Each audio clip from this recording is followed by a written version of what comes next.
That's right, Bill. The weather's obviously going to impact both teams' ability to throw the football.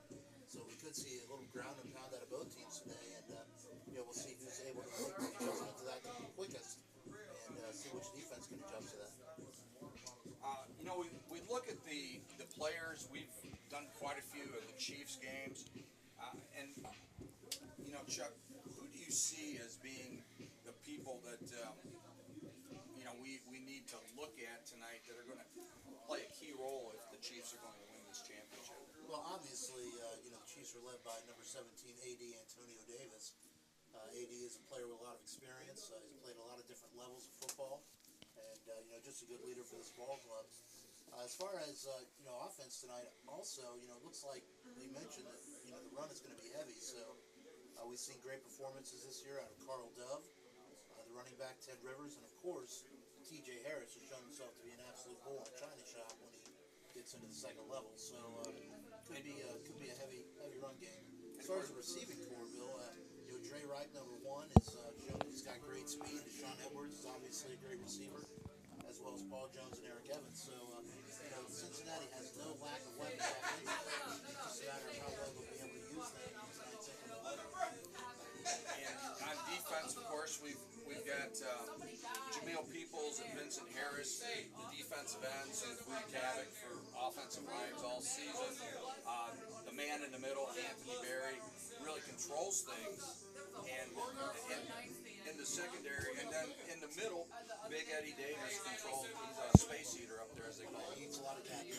That's what he is. Yeah. In the secondary, my favorite name in this league is Pierre Savage Hunter, and he is one of the DBs we're looking for having a big game. Sergio Freeman, corner, and Chaz Morton. The kick return part of the Cincinnati game is pretty much Paul Jones and Raphael Dell. We've seen them all year. We expect that wouldn't change. For the Strabane Spartans, we've got Kurt Lewis runs the offense. Lewis has thrown for over 1,600 yards, 21 touchdowns. So we expect him to be the man that's going to get this offense going. Again, like Cincinnati, with this rain, we've got the tropical depression coming up through the Gulf. We don't know whether teams are going to be able to throw very effectively tonight, and that would come back to the running game. Julian Duran and Mingo Batch are the two running backs for Strabane, and we'll see. I looked at their numbers. They've not had a lot of running attempts, so this could be a key point for Strabane and for Cincinnati if they can make them throw. That's exactly right. Again, we're going to have two teams that it looks like are going to have to really change the way they've played most of the season. So, like I said, it's really going to come down to who can adjust to this weather the fastest and, really make some games on the ground. And defensively, when we look at Strabane, it all starts and ends with Paul Everson, the defensive end. Paul has 22 sacks and 28 TFLs this year. Say that again. How many sacks? 22 sacks and 28 TFLs. 14 games. In 14 games. So he is the guy that Cincinnati will have to stop if Antonio Davis is going to have any kind of game passing. That's exactly right. It sounds like he doesn't like to be blocked too well, and the Cincinnati players at the edge are going to have to work really hard out there on the perimeter to keep AD upright tonight. The beneficiaries of Everson's pressure are the two cornerbacks, Dayton Truly and Tavon Jenkins. They have 5 and 4 interceptions respectively. So when that pressure comes, apparently people are throwing the ball up, and they're the beneficiaries of that. That's exactly right. With somebody with 22 sacks, they're going to be under a lot of pressure all night long. And of course, it's going to be forcing a lot of throws that they wouldn't want to make under normal circumstances. So let's bring in Greg Henning, our third man here. And Greg, we want to talk about the keys for victory for either teams tonight, because I think they're carbon copies. Yeah, when you look at it, you're talking about this weather. That's going to be the big factor tonight. Both teams like to throw the football. Both teams can get after the quarterback. But how well will they be able to throw the football? So the ball protection tonight is going to be key. The center quarterback exchange, holding on to the football once you get it, and also trying to get the ball on the edge out to those receivers is going to be really difficult tonight, because as the day has gone along, the wind has also picked up, along with the rain that's been hitting basically all of Ohio pretty much all afternoon and all day. so the team that can really run the ball, we know both teams like to throw, but whoever can really establish the run early on, they're going to be the one that they're going to be the team that definitely has the advantage throughout the night. Then we talk about the trio of Everson, Truly, and Jenkins on the defensive side for the 300, the Spartans, in Cincinnati with Peoples and Harris, and see what they are able to do. So it should be an interesting game. Both teams are very they're basically carbon copies of each other. They both like to get after the quarterback. They both like to sling the ball around the field, and we'll see if they're able to do that tonight with this weather that both teams are faced with. Yeah, I would agree with you. I think that turnovers are going to be a key here, and if the team that can reduce the number of turnovers, it can be simple things like what Greg was talking about, as simple as the snap of the football can be pretty dicey today. Handing the ball off is going to be an issue. Catching the football. So the team that can successfully traverse this storm, so to speak, is going to be the champions. Well, you're exactly right, Bill. Ball control is going to be very key today. That ball is going to be slick, and you're going to need to use two arms to cover it up most of the night. And so let's go to Chuck's going to go over the Chiefs' anticipated starters for tonight. Yeah, the projected starters for the Chiefs on offense, obviously quarterback number 17, AD Antonio Davis, and he's going to be joining the backfield, we assume, by either 24 Carl Dove or 4 TJ Harris. Wide out, 85 Deshaun Edwards, 83 Eric Evans, number 1 Dre Reap. Again, we talked about all those young men are very dangerous with a football in their hand. And to add to that, Chuck, as we know, if anybody's watched the Chiefs this year, that will change by series. So those guys will start, but there's some other guys that will get involved in it. Yeah, that's exactly right. And that's one thing about the Chiefs. There doesn't seem to be much of a drop from the starters to the first, second teamers and everything else. They're pretty much interchangeable. So at tight end, it'll be number 84, Josiah Young. And then up front, you got number 71, Kevin Thomas at left tackle. Lining up next to him is the left guard, number 95, Brandon Land. And anchored in the center by 72, Josh Ellison. On the right side, the guard, 70, Marwan O'Day. And the right tackle, number 50, Donald Mitchell. And so, okay, good. I was going to say, handling the special teams, the kick returners, like you mentioned, Bill, will be Paul Jones, Raphael Dell. And the kicker and punter, his duties are handled by number 7, Justin Simpson. And, of course, Paul Jones is an explosive player that we've seen during the course of this year. No doubt. So going up against Strabane defense, the 300, Greg Henning is going to run down the starters on the defensive side for Strabane. Yeah, and like we've already mentioned, Paul Everson, Dayton Truly, and Tavon Jenkins, but also along with them we have the other defensive ends, Eric Ellis. Defensive tackles, Cam Dixon and R.J. Small. Linebackers, you have Phil Henderson, Jalen Kelly, Brent Johnson, and Rob Brown. Then in the secondary, you have Milton Banks, Dayton Truly, and Tavon Jenkins, like we mentioned. So when Strabane is out there, you'll see a 4-4, a base 4-4 defense, but as the game goes along with the passing, it's pretty easy for them to shift from that 4-4 into a 4-2-5 on passing situations. And when they expect Cincinnati to run the ball, it'll be easier for them to move into that 4-4, bring 8 men in the box, and try to stop the run. Okay. And for the Strabane Spartans on offense, they'll be led by Kurt Houdini Lewis at quarterback. We'll have number 35, Julian Duran, and number 36, Mingo Batch as the 2 running backs. At wide receiver, number 4, Marcus Swerve Brown. Number 18, Darius Spinks. Number 11, Chad Pease Pennington. And then at the tight end is number 14, Kevin Brown. Starting up front for Strabane is left tackle, number 92, Lawrence L.G. Green. At left guard, number 72, Sean Wright. At center, number 70, Keith Young. Right guard, number 91, Marty Brown. And at right tackle, number 43, Devontae Hill.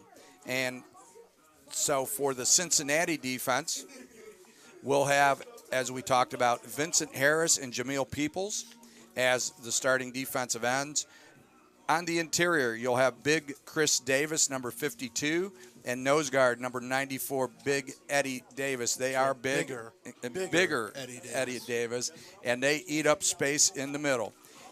The man that controls the middle is number 11, Anthony Berry. His partner on the inside is number 23, Brandon Wooten. Safety is number 20, Mario Pleasant. Free safety, number 15, Chaz Morton. Strong safety, number 8, Pierre Savage Hunter. And at the corners, we've got number 1, Dre Reap, and number 3, Sergio Freeman. So that rounds out the starting defense for the Chiefs. And that brings us to, guys, we're about 9 minutes away from starting this game. And let's get a little rundown here. Well, we got 17. Actually, the clock here says 17 minutes. So let's get into a little bit of the rundowns here. And I'll let Greg run down the Big Ten scores here, with the exception of Ohio State.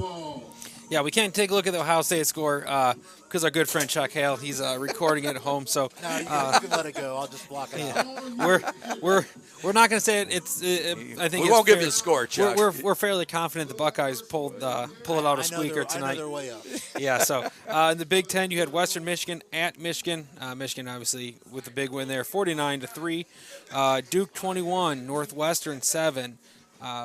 Eastern Michigan went into West Lafayette and took down Perdon't, 20-19. The Boilermakers tonight were Perdon't, unfortunately. They got Perdon't. Last second field goal there. Yeah. Yes. Number 5, Wisconsin, 45-14 over New Mexico. Late in the fourth quarter, last time we checked, Nebraska was up 28-27 over Colorado. An old Big 8 matchup there. Absolutely, yes. Iowa State at Iowa, 3-3. I'm sure the weather's playing a little bit of havoc there. Early in the second quarter, Maryland at Bowling Green up 7-0. And then after that, later start games, no one else has begun yet. So we shall see. The Big Ten, not the best of starts today, but No. we'll see if they're able to turn things around the rest of the evening. Okay, I'll run down top 25 games. Of course, Ohio State's opponent next week is TCU, and number 16 TCU drubbed SMU 42-12 last night. Fear the Frog. Fear the Frog. Number 3 Georgia is at number 24 South Carolina in SEC action. Bo Pelini and the Youngstown Penguins travel to Morgantown to take on number 14 West Virginia and their Heisman Trophy candidate Will Grier. Number 2 Clemson is at Texas A&M. I call that upset alert there for the Tigers. We've got Kentucky at number 25, Florida. Number 17, USC at Stanford, who features Heisman hopeful Bryce Love. A couple of interesting MAC games. Cincinnati will be squaring off with Miami of Ohio, fresh off their upset of UCLA last week. Big game right down the road here, Bill, being played at Paul Brown Stadium. That's right. And then, of course, we've got Maryland, who upset Texas, as Greg talked about. They're playing Bowling Green. So, Chuck, would you give us the Heartland rundown? Sure. So in Heartland action today, you had Trine. Looks like they defeated Bluffton 34-13. Hope big over Defiance 41-0. Action Thomas More 27, Hanover 18. Hiram the Terriers. taking over and. We're really taking it to the Quakers of Earlham there, 47-13. It's not been a good start for the Quakers. No, it really hasn't after a big opening loss to the Wilmington Quakers. Yeah. Mount St. Joe, of course, travels to Morehead State and facing a big D1 opponent. They're currently down 14-7 in the second quarter. Some other action. We don't have any report yet. Manchester travels to Alma. Franklin is at Albion. Indian Wesleyan at Anderson. And Rhodes travels to Rose-Hulman. Just some updates in our SIAC action. Of course, we're going to be covering some SIAC games later in the year. Tuskegee was at Alabama State today. We don't have a score with that. McKendree was at Kentucky State. Valdosta State at Fort Valley State. We do have one score, a final. Central State hosted Clark Atlanta, and I would imagine a rain-soaked game there. Yes, a lot of turnovers. That's right, yeah. Central State comes out on top in a slugfest, 7-0. The Marauders get a win to balance their record at 1-1. That's right. Big win for the Marauders. Get a home W there. Morehouse was at Lane this afternoon. Don't have an update there. And Benedict traveled to Johnson C. Smith University. And, of course, Chuck, we will be doing Southern Intercollegiate Athletic Conference games this year. That's right. We will have 5 of those that we'll be doing. And we'll start out on September 22nd when we have Central State at Kentucky State. Big matchup there. Big matchup. Rivalry. We drop down to the 13th, and we're going to have a doubleheader in the SIAC. We're going to have North Carolina Pembroke at Central State for homecoming. Right. And then in SIC national action, we have Miles at Kentucky State. On Saturday, October 20th, Miles is at Lane. On Saturday, October 27th, Tuskegee at Central State. Yet to know where that's going to be, but it's supposed to be at Comerica Park. Right. And we do not know that for sure at this point. And then, of course, on November 3rd, Lane is at Central State to round out our SIAC schedule. In the Mountain East Conference, where we, right here on Campus Nation, are following the Urbana University Blue Knights. Not to be confused with the Mountain West Conference. Yes, the Mountain East. This is the Appalachians. And this, on Thursday night, a couple nights ago, University of Charleston 42, Concord 21, West Liberty 37, West Virginia Wesleyan 34. Today, Urbana University, and I know we had a score on that, on Urbana. We'll find out, but we know there's a final on the Urbana Fairmont State score. Notre Dame College of Euclid, Ohio, was at Glenville, and Notre Dame 27, Glenville 17. And West Virginia State University 33, and University of Virginia Wise 12.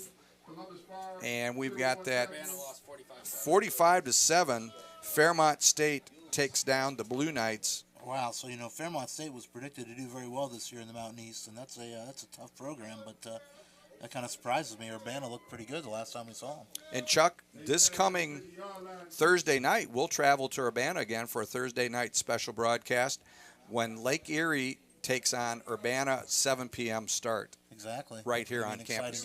Right here on Campus Nation and WZAA 106.9 LPFM. Okay, moving over to the Great Midwest Athletic Conference, and we've got Tiffin 24, Mercyhurst 20, Bowie State 38, Anderson Broadus 31. We've got Saginaw Valley State 41 and Walsh 10, Michigan Tech 31, Hillsdale 30, and that rounds out the Great Midwest Athletic Conference. Chuck, hit the OAC for us there. Sure, in OAC action today, you had Ohio Northern hosting Muskingum and kind of putting a beat down to them, 42-14. Capital traveled to Marietta, and last score we had there was 17-7. Capital up in the first quarter. And some other action there. Otterbein is at Baldwin Wallace. Of course, Mount Union, Wilmington, John Carroll, and Heidelberg all on byes this week. Some junior college action in Ohio. We had Hocking College traveling to Wheeling Jesuit, and Wheeling Jesuit comes out on top, 38-14. So that's the rundown of the college scores we have. Of course, we have a lot. Chuck, in the early part of the season, we're getting a lot of. Well, we got a smoke bomb out there on the field, and all sorts of stuff. A lot of John going on there. A lot of mixing. A lot of mixing going on. So we will see. Chopping it up there. Yeah, and the Chiefs have their tomahawk there, or axe, a little bit bigger than tomahawk. Yes. Yep. Paul Bunyan's axe. So we'll be getting rolling here in a few minutes. Of course, Bill, that might be the size of Paul Bunyan's tomahawk as well. I'm not sure. That's true. I hadn't thought about that. That's about scale. That's a good point. So, and Greg Henning is over here, and I guess we have some technical difficulties. So Greg will be joining us here hopefully in a minute as we've got the breakdown of some of our communications. But fortunately, we're still going here, and we're 8 minutes and 32 seconds here from the kickoff. Of course, in the PAFL, it's done in tiers, Chuck, and we've got a couple champions have already been crowned. Yes, they have, and again, 2 Ohio champions so far, right? Yes, we've got the Columbus Fire beat the Western PA. I'm not sure what their name is, but Wildcats with a Z. Wildcats. Cats, and that Columbus came out 29-9 on top. They will advance to Florida for the national playoffs, and of course they are the defending national champions. Yes, they are. And so best of luck to our PAFL brethren there, the and Columbus Fire. And also want to give a welcome to our fans joining us from the Western Pennsylvania area. We know that we've been picked up by a local affiliate there that wants to hear their 300 live. So welcome to all our fans there in the Washington, PA area. And of course, you can watch us as well as listen to us if you tune into Campus Nation via the internet, www.campusnation.net, and follow all the action right there. So, Chuck, there's a third tier in the PAFL, and that would be the Southern Ohio Blaze of the Cincinnati area also. Right. They are the Division III national, or the Tier 3 national champions, or league PAFL champions. PAFL champions, right. So that pretty much runs down the scores and the action there. Working the camera for us tonight from Strabane is Kyra George, and we would like to get her some recognition, and her, great thanks to her for running a camera for That's right. Campus Nation tonight. Running down the Ohio Game of the Week schedule, we opened up with Urbana University hosting West Liberty, Chuck, and that one was a great game. Oh, it sure was. Turned out 21-19. Yeah, it came down to the last play of the game. And the interesting side note about Urbana is that Cincinnati quarterback Antonio Davis's son is a freshman there at Urbana University. That's right. So shout out to him. And then the next, that Saturday, we traveled to Mount St. Joseph down here in Cincinnati in Delhi. And, Chuck, that was one of the best offensive displays we've seen in years. Yeah, it really was. I'll tell you, Mount St. Joe just knows how to put points on the board. So, if I was Moorhead State tonight, I'd be a little concerned and a little worried that, Mount St. Joe has the ability to put points on the board. Mount St. Joe took on the Giants, so to speak, stepping up to Division I to play Moorhead State. Yep, exactly. But we feel that that can be a trap game for Moorhead State if they take them too lightly. No, that's right. Again, like I said, Mount St. Joe is a dangerous opponent in any division, and they've got speed and they've got some great young talent, so they're going to be a force to be reckoned with for a couple years to come. And of course, next Saturday we will be back at Mount St. Joseph for the Rose Holman Mount St. Joseph game. That's right, and that's a big rivalry in the Heartland Conference. If you're not familiar with that level of football, that is a big time rivalry. So it should be an exciting game, and I know that Mount St. Joe's will be looking to ring the bell that night. And we talked a little bit about the special Thursday night broadcast. Lake Erie College will be traveling to Urbana, where Chuck and I will be calling that game, 7 p.m. right here on Campus Nation. Thursday, September 20th, West Virginia Wesleyan travels to Urbana for another Thursday night game, our third Urbana Thursday night game. Right. 7 o'clock start there. That following Saturday, September 22nd, we've got a doubleheader. We've got the Muskingum Muskies will be taking on the Wilmington Quakers in the Quakers homecoming game. And it looks like we are getting ready to go. Man, pending kickoff here. So it looks like Cincinnati will be kicking off. Justin Simpson, number 7, will kick off for the Chiefs. And I'm going to turn this over to Chuck Hale here. And Chuck will get the Chiefs here. All right, so again, Chiefs getting fired up here and jacked up on the field, ready to go here. And Strabane looks ready to go as well, pretty fired up. All right, so again, a few extra players milling around the field, getting ready to clear off, and we'll be underway here. So again, welcome to our broadcast of the 2018 PAFL Tier 2 Championship. Yeah, on their way to the championship, they defeated the Westmoreland, I'm talking about Strabane, defeated the Westmoreland Wolves 34-14. They defeated the Summit County Storm 27-10. And then I guess the number 1 seeded team was the Canton Pit Bulls in the conference championship game. The 300 were able to defeat them 37-14, Chuck. Yeah, that's right. Not really, not a close game. They really made a statement there, like you said. Canton coming in as the number 1 seed, but Strabane wouldn't have any part of that, and really took it to the Pit Bulls. And it's Strabane has been teetering on the brink of, getting to this game for the last several years.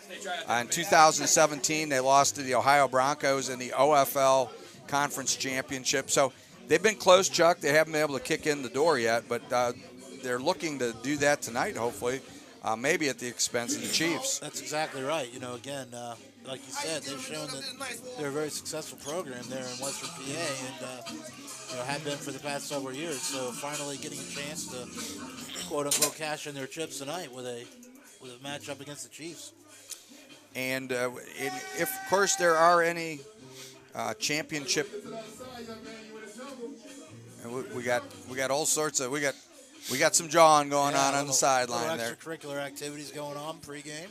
And of course, and we've got a couple officials out there now, so I'm sure they're getting ready. And good thing. I think that's what we need here. Yeah. So, of course, we've seen some spirited competition here, Chuck, in the last few weeks.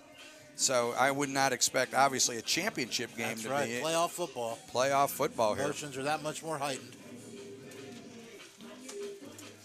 And Greg, any feeling for that kind of stuff going on before the game on the sidelines? You don't see it at the younger levels because that'll get taken care of pretty quickly. We'll start ejecting kids right away. But at this level, with a semi-pro league the way it is, I understand it. That's how things go, and so hopefully we don't see too much of the extracurricular during the game because, in my opinion, it does take away from the game. We've got a lot of good athletes on this field, obviously, and I'd like to see a lot less talk and a lot more action as we go along tonight. Yeah, and when we look at the this league, the PAFL, the Premier Amateur Football League, Chuck, it's high school officials, and they're using high school rules with a blend of NFL rules. Yeah, really, I would say NFL rules with a blend of high school rules. Yeah, because for the most part, the rules are NFL rules, and you got to give a shout out to these officials. It's tough for them to go back and forth when they're used to one set of rules predominantly, and then to have to mix in the NFL rules for the PAFL. So, we welcome our officiating crew, and hopefully they do a good job tonight and go unnoticed. Yeah, and 15-minute quarters like the NFL. You must be touched when you're in contact with the ground to be down. 2 feet must be in on the catches. So we are getting ready. Right. There's the countdown. Kickoff pending here. Okay, so it is time for action here in the PAFL championship game. Justin Simpson looks for the signal from the official. And an amazingly good crowd considering we have a tropical depression right over the top of us here, dumping tons of water. That's exactly right. Or should I say gallons? Or liters? Well, we're not Canada, so we'll say gallons. Okay, we'll say gallons. Quarts. Well, there we go. There we go. See, I knew we brought him on for a reason. Kick goes over his head and fields it on the 1. Brings it up the left side. And gets the edge, but that's where Cincinnati will stop them, just at about the 15-yard line. Okay. So that's where Strabane will start, 1st and 10 from their own 15. So it will be Kurt Houdini Lewis at quarterback. Yeah, the magic man, huh? Yeah, and we'll have to see if we can get a better angle here. And so both teams are already soggy, being, out here for the pregame. And as long as the temperature doesn't get too cold, it doesn't become a factor. But it was 60 degrees at kickoff, so yeah, it's chilly out there today. It can drop rapidly. And, of course, you're wet with the hypothermia and things like that. So, the players are going to have to really work on staying warm. They've got a tent set up on the sideline, but we will see how that works out. Yeah, that's right. Bill, that'll be a real adjustment for these guys used to playing in the heat of August. Now to have to play in, really probably the coldest, wettest conditions they've faced all season. Right. Quarterback Kurt Lewis for Strabane had 101 completions for 163 attempts, 1,614 yards, 21 TDs. He had 455 yards rushing and 7 TDs on the ground. So, Chuck, he is a truly a dual threat kind of quarterback. Yes, he is. Running back Julian Duran had and this is the stats that we have available, 6 rushes for 62 yards. Mingo Batch, the fullback, we don't really have any numbers on him. Right. Which will be the case with some of these players during the night. We'll have some numbers for some, and we don't have numbers for the others. Number 42, Dante Marsick. He is a backup running back. He had 39 rushes for 160 yards and 2 TDs. And then Javon Tarver, 23 rushes for 106 yards and 2 TDs. So those will most likely be the 4 running backs that we're going to see during the course of the game. Right. The receivers, Marcus Swerve Brown, 28 catches for 460 yards. We've got Chad Pease Pennington, 18 catches, 248 yards, and 4 TDs. Some of the backup receivers have some impressive numbers, too. Number 7, Malik Gummer, 7 catches, 274 yards, and 4 TDs. And then Milton Scozy Banks Jr. has 21 catches, 391 yards, and 5 TDs. And number 17, Ace Williams, 16 catches, 229 yards, and 2 TDs. So, Chuck, they've got 5 guys who have over 20 catches here. Yeah, they do. They've got some offensive weapons. Again, just like we talked about with the Chiefs, it sounds like that there's not a lot of drop-off depending on what package is in there. We got a little delay here. Yeah, we're looking for 3 gentlemen to run the chains, and or ladies or children. Okay. We need. So they're looking for some volunteers to run the chains And because here I thought we were on a delay so Sergio Freeman could keep dancing out there. Apparently that's not the delay. Sergio's got the rhythm going out He there, does. about the 32-yard line, and he's getting ready to go to the club after the game, I think. That's right. or he came from there, Or he came from there. He's gonna go, or both. Who knows? This could be a pit stop. He's going to go hit the floor with the ladies here later tonight. So we'll see what's going on here. So again, one of those things. Obviously, you can't have a game without. Yes, yes. So hopefully we will get. Of course, Campus Nation will be diving into professional football next year, as we will be making the announcement, official announcement soon about another professional football league. So we will get that going. And Rick, Rick's over there. He doesn't have a headset today, so. Yeah, well, we'll get Rick at half. I'm not sure what that signal he's was, signing. It's just positive. like, was it like he wanted cheeseburgers? He was going like this. I don't know. Somewhere in there looked like he was telling us that we were number one. I'm not quite sure. Or he needs coffee, because I know. So he said it twice. Yeah, yeah. Well, that's true. Yeah. But it could be that Rick needs coffee. So. We're still waiting on the chain crew. Looks like we've got one person. So, okay. Oh, we got some volunteers. All right. All righty. Looks like we got 4 of them. That's good. Okay. More the merrier in case somebody has to go somewhere. So, we'll see what happens. We got 3 coming from the stands. Here they come. All right. So again, after a slight delay, looks like we about ready to begin. A little more football action here. And so when we do start action here, we've got the ball on the 19-yard line and the Strabane Spartans 300. We'll start with the football there. Because I think they just like to be called the 300, Chuck, instead of... Yeah, there is not 300 of them, Bill. No. I think it's... Of course, 300 I think it's based after... I think it might be based on the movie, but Well, yeah, I'm it's not based after the Spartan... tale of the Spartan Warriors at Taking Marathon on, and taking on the... And we all know how that ended up in history. a valiant effort. Yes. Yes. All for naught, unfortunately. got to give them credit there. Getting in there with 300 against massive odds. Okay, here we go. Worked out for Greece, so... First and 10. All right, looks like we are about ready to, I was going to say kick this off, but we did that We've already Yes, we kicked did. it off. 15 minutes ago. And it looks like it is... Spartans 19-yard line. It looks like that might be Mingo Batch as a tailback. So we've got... And now we're looking for the correct football. Yes. At quarterback for the Spartans, number 6, Kurt Lewis. So Kurt Lewis is in position. They're in a pistol, Chuck. Yeah, they are. And they've got 2 receivers each side. We know that much, so we know that they're going to be a 2-by-2 set. No. Although that might be, well, I don't even know if that would be a good one tonight. Yeah, given the weather, I'm not sure. Yeah. So back. Ooh, and there's a fumble on the snap, and just like we talked about, and Lewis is trying to find something, and he gets up over the, well, it gets not even to the line of scrimmage. It looks like maybe a yard or two lost. So we're looking at a 2nd and 12, and Greg, the Chiefs were on that right away as soon as that ball came loose. They were. They had, it looked like a little bit of a 4-2-5 defense. They had the outside linebacker walked up on the line of scrimmage to give it a 5-man front.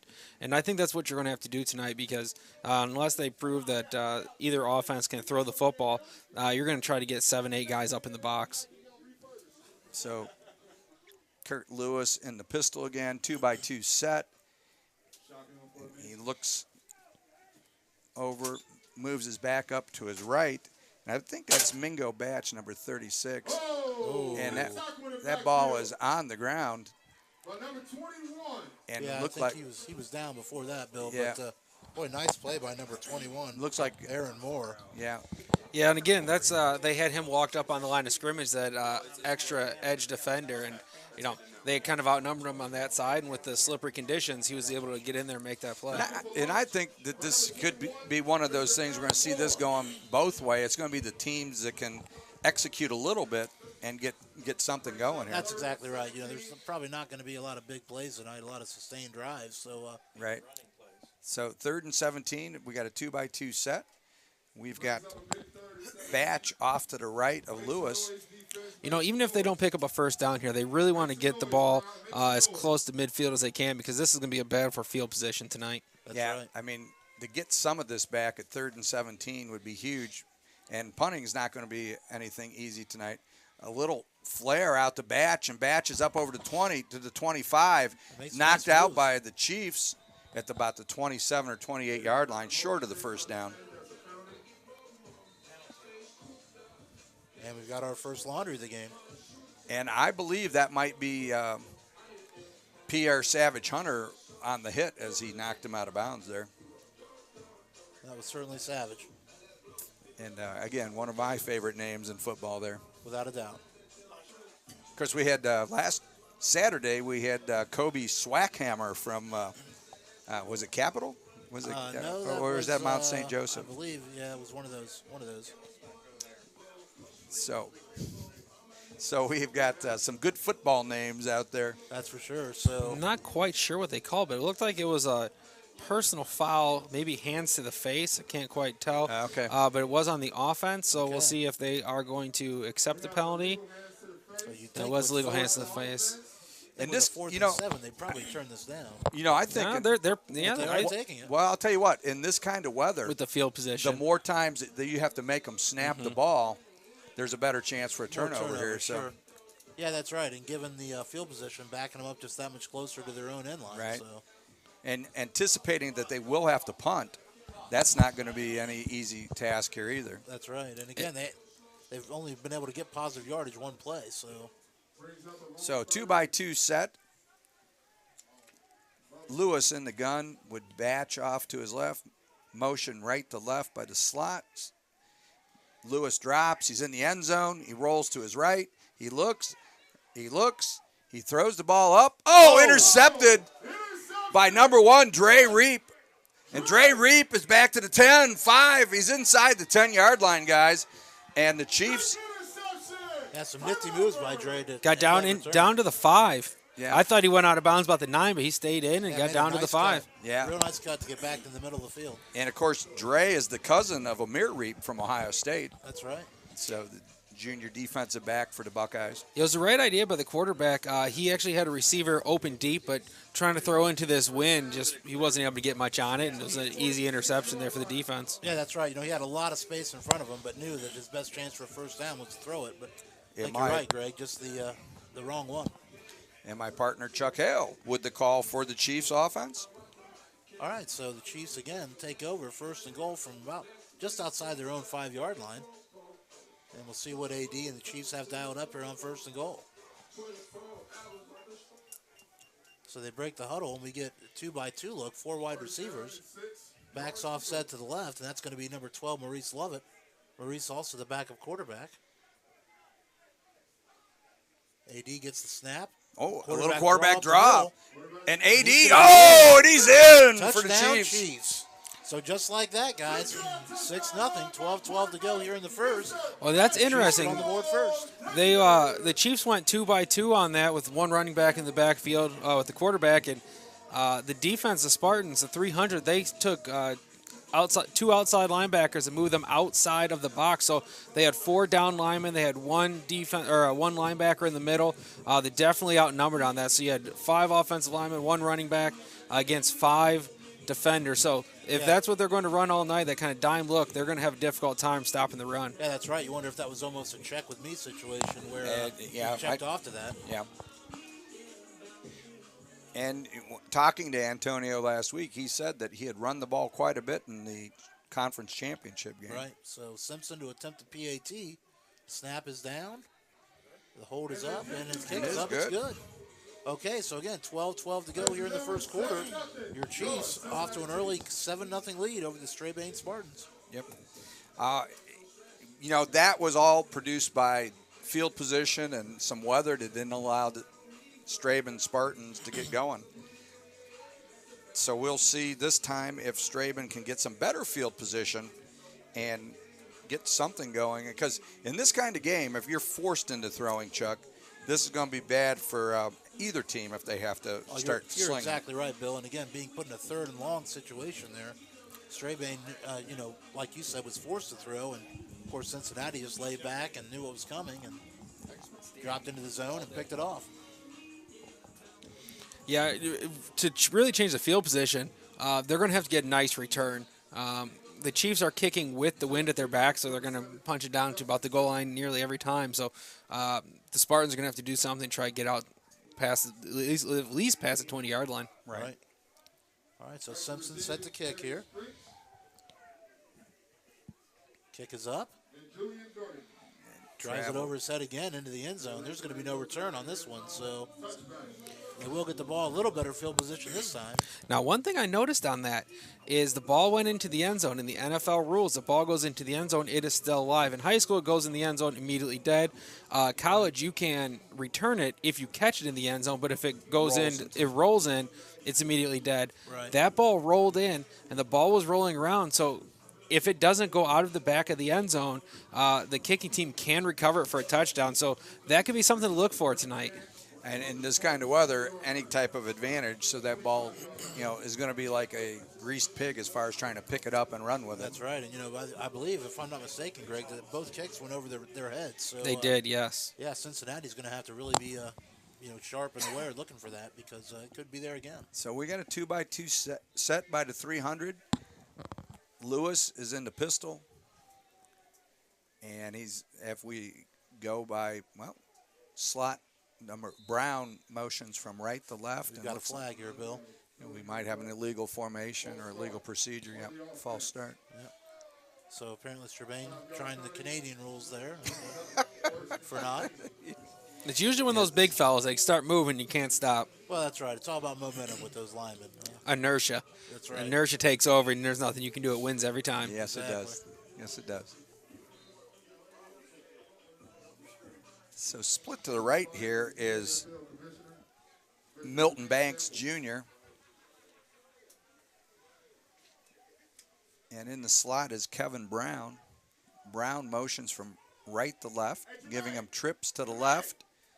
They move Batch up to the right of Lewis. And give up the middle here. nothing going there. Is maybe a pickup of one. Just depends on if they thought he was down or not.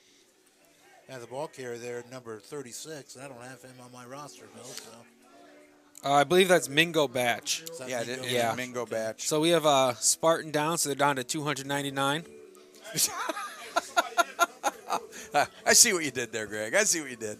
Okay, so we've got It looks like it's one of the big linemen. Don't know the number, but Mingo Batch just didn't have anywhere to go on that. no, I really didn't. Squirted forward for a yard or two, so we're going to be looking at the very best, a 2nd and 13.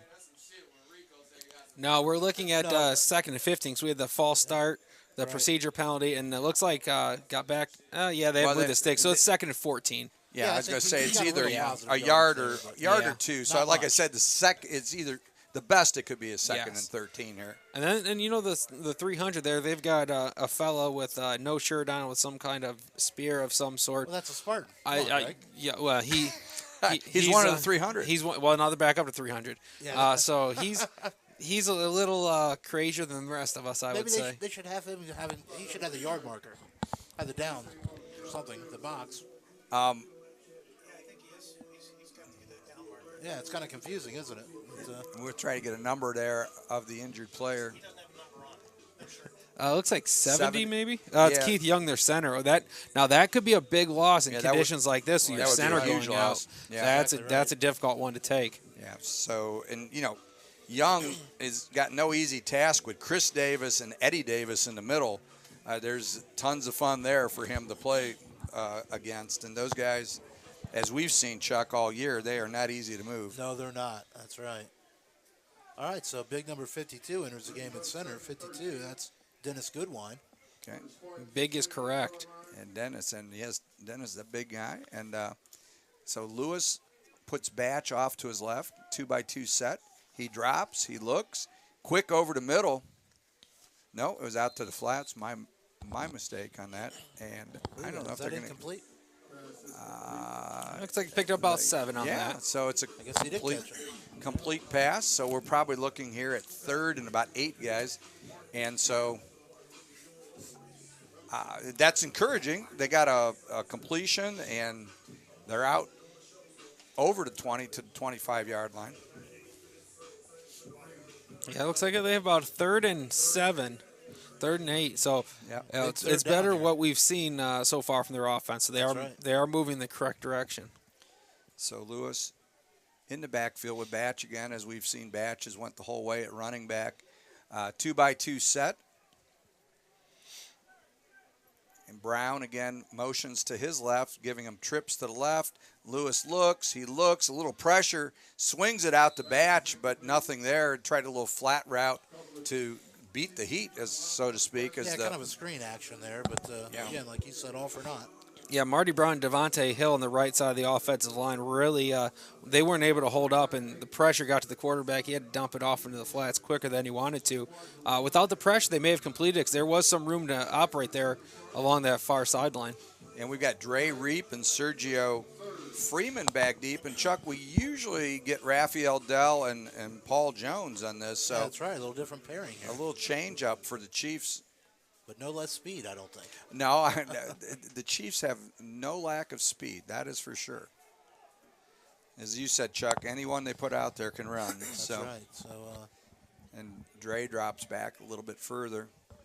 guys, I'm just looking. I think the rain's picking up a little bit. I think so too. There is no doubt about it. This monsoon continues to come down here, and Not a good kick. and it's a short kick.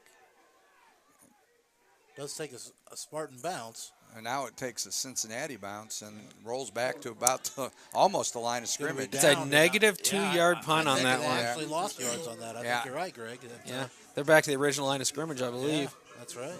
They're out to the 26, so So another great field position opportunity for the Chiefs here. Of course, not quite as good as the goal-to-go situation they found No, themselves but, in last time. you know, on the plus side of the field here, so let's see what they can do. So 9:40 to go in the first period. It is 7-0 in favor of the Cincinnati Chiefs over the Strabane Spartans, better known as the 300. And you know, All right, so somebody's Chiefs come out. blowing up here. 2x2 look again. Same formation as last time. Okay. And There's the snap. Davis drops back, throws down the right side. Oh, He had a wide open receiver. That was number 85. Deshaun That was Edwards. Deshaun Edwards, and Yep. again, he was wide open, but just a little overthrown, and And of falls course, harmlessly incomplete. So that's going to bring up 2nd and 10 now for the Chiefs, and let's see what they dial up here. and Chuck, when we went that first game we did with the Chiefs, Deshaun Edwards was on fire that Well, he night. played like a man possessed, that's for sure. He, I want to say, had over 200 yards receiving, if I'm not I mistaken. think it was 5 catches for 205 Yeah. yards and 3 touchdowns, I think it was. So, Yeah, very impressive night. And Deshaun would have had another touchdown if that ball had been in the right I think place. you're right. So they break the huddle here again. Lovett back at tailback now at the halfback position. Again, 2-by-2 look for the Chiefs. If you notice, only one linebacker inside the box again. Yeah. They've walked out Let's totally, see haven't they? Little give to Lovett over the left side. Lovett, nice little gain, spins. Finally drug down at about the 15-yard line. So yep, and that could be a first down. I think for the that Chiefs. is going It to be. is, yeah. If it's not, it's really close, and it looks like it is. If No. it moves the, I just moved the box.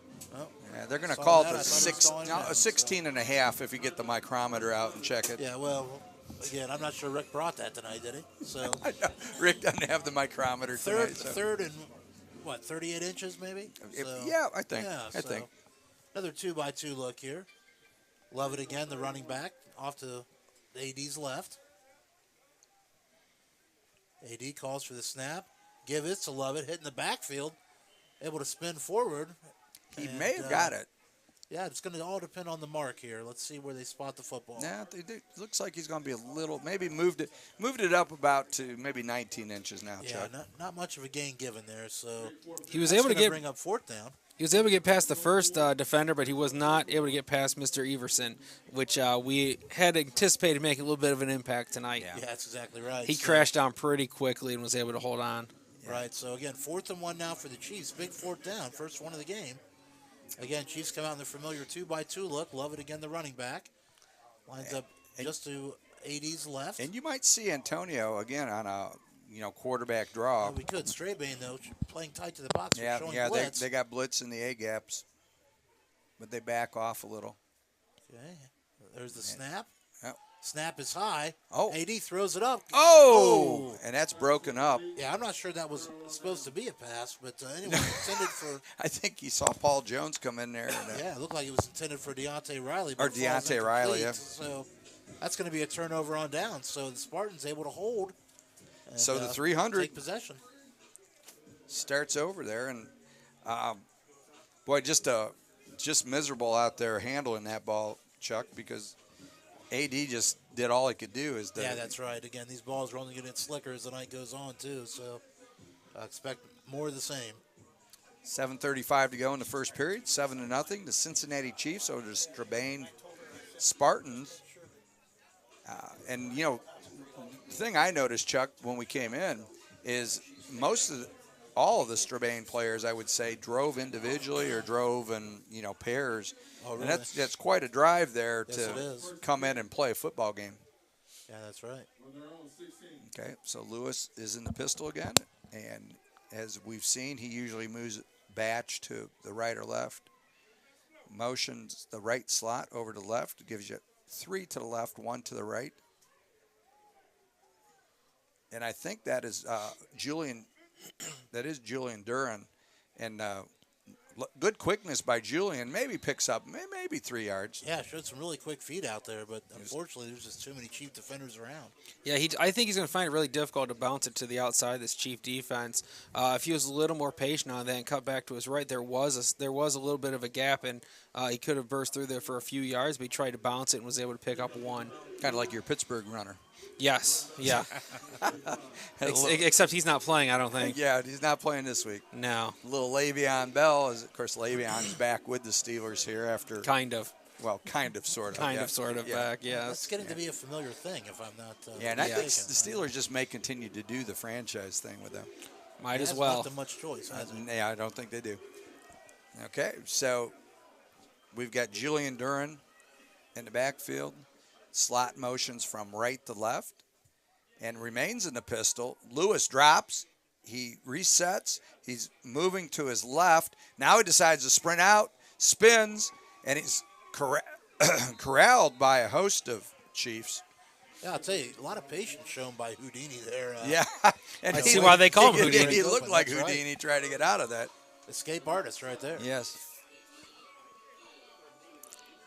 Again, this Chief defense just really getting pressure up the field. So, in order to be successful, they're going to have to. He's going to have to step up in the pocket. Hopefully, the offensive line can drive the pass rush off outside the pocket. He can step up and make the throw. But trying to dance around it, I don't think that's going to get the job done tonight. We Yeah, see that's right, but you don't want to step up into the middle of that big Chiefs line either. and we see 0-0 in our defensive end now for the Chiefs. That's David Gray, 6'3", 235 pounds, played at Cincinnati Woodward High School.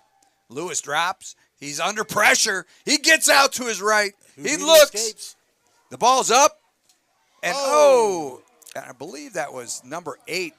I think they caught it. It bounced off the first receiver. And we'll get the catch. Milton Banks was the first receiver. And number 11, that would be Chad Pennington. Not the quarterback. Not the quarterback. No, Chad Pennington Jr., guys. Yes. Jr. And Chad comes up with the catch. Yeah. How about that? At least it looks like it. And they're going to give him. They're going to give him conversing. Yeah. Let's see if they call the replay booth on this one. Rick, get it queued Are up. we ready for that? Rick's getting it queued Are up. we ready for it, Rick? Rick and Thomas have got this queued up. We're ready to go. Oh, man. Yeah, unfortunately, I didn't get a very good look at it either. They're going to give it to him, guys. But, yeah. Yeah, from my angle, it looked like it ricocheted off the first receiver, and Pennington dove on the ground and was able to catch it. It's about a 19-yard pickup, guys. And he certainly gave every indication he had it. He sold it well if he didn't. So, Houdini looked good on that that's right. because he was surrounded by Chiefs and nearly got dragged down. But so Kurt Lewis pulls a magic act and getting that one off. And number 11, Chad Pennington, coming up with the rebound catch off of Milton Banks. Yeah, 1st and 10 Spartans. Okay, Duran moves to the left of Lewis. And a little option play. He gets it out to Duran on the edge. No! Boy, that looked like it was going for a second. They had edge rush that brought the outside linebacker off the edge. Looked like somebody from the Chiefs took a shot at the quarterback, but they let it go. And No yards. 14? Kevin Brown. Yeah, so, again, the Chiefs showing their Yarborough. speed there. Yeah. And Stephen Yarborough on the tackle there. Wrong number 14. Yep. So we got all that. It looked like Duran had something going there, but he was dragged down by Yarborough, and that's going to make it 2nd and 9 from the 40-yard line. Look out for the outside linebacker on Strabane. the blitz again down here, number 22. 2x2 set, pistol. They give it to Duran, and Duran is Stripped. and it's still loose, and it I looks think like that might be Cincinnati ball, guys. That, I think number 14 recovered it. now number 94. Or Number 94. Yeah, he stripped it and he recovered Of it. course, that's big Eddie Davis Eddie- making a huge play. Eddie Davis with strips it and then able to fall on the football. So great job by Eddie right there. Big man with a big play. He just ripped it right out of his He hands. sure did. The old lawnmower start there. Yes. And guys, Cincinnati has started in Strabane territory every time they've got the ball. That's right. This is their worst field position. They have the Yeah, ball it at is. the, And they're on the 37, 39, the yeah. 37, 38-yard line. Yeah, Yeah. so it's yeah. Yeah, Can't that was ask the for kind much of more. that was a drive that Strabane needed to flip field position, but they again ball security. Right. So again, familiar 2x2 look for the Chiefs. Running back to the left to the AD. There's the snap. AD under pressure, backs, keeps giving ground, finally gets the throw off. Oh, nice. Down the left side, it looks like it's going to Oh, be they're going to caught. call it a catch. We'll get the number here. But, it's actually going to go down for a loss here, I It's- believe. So Yeah, it is Deontay Riley. yeah, so Deontay, nice job working back to the football, but actually goes behind the sticks. So that's Yeah. going to make it now 2nd and 11. AD would have been better off Deontay Riley. Yeah, should have just dropped that one.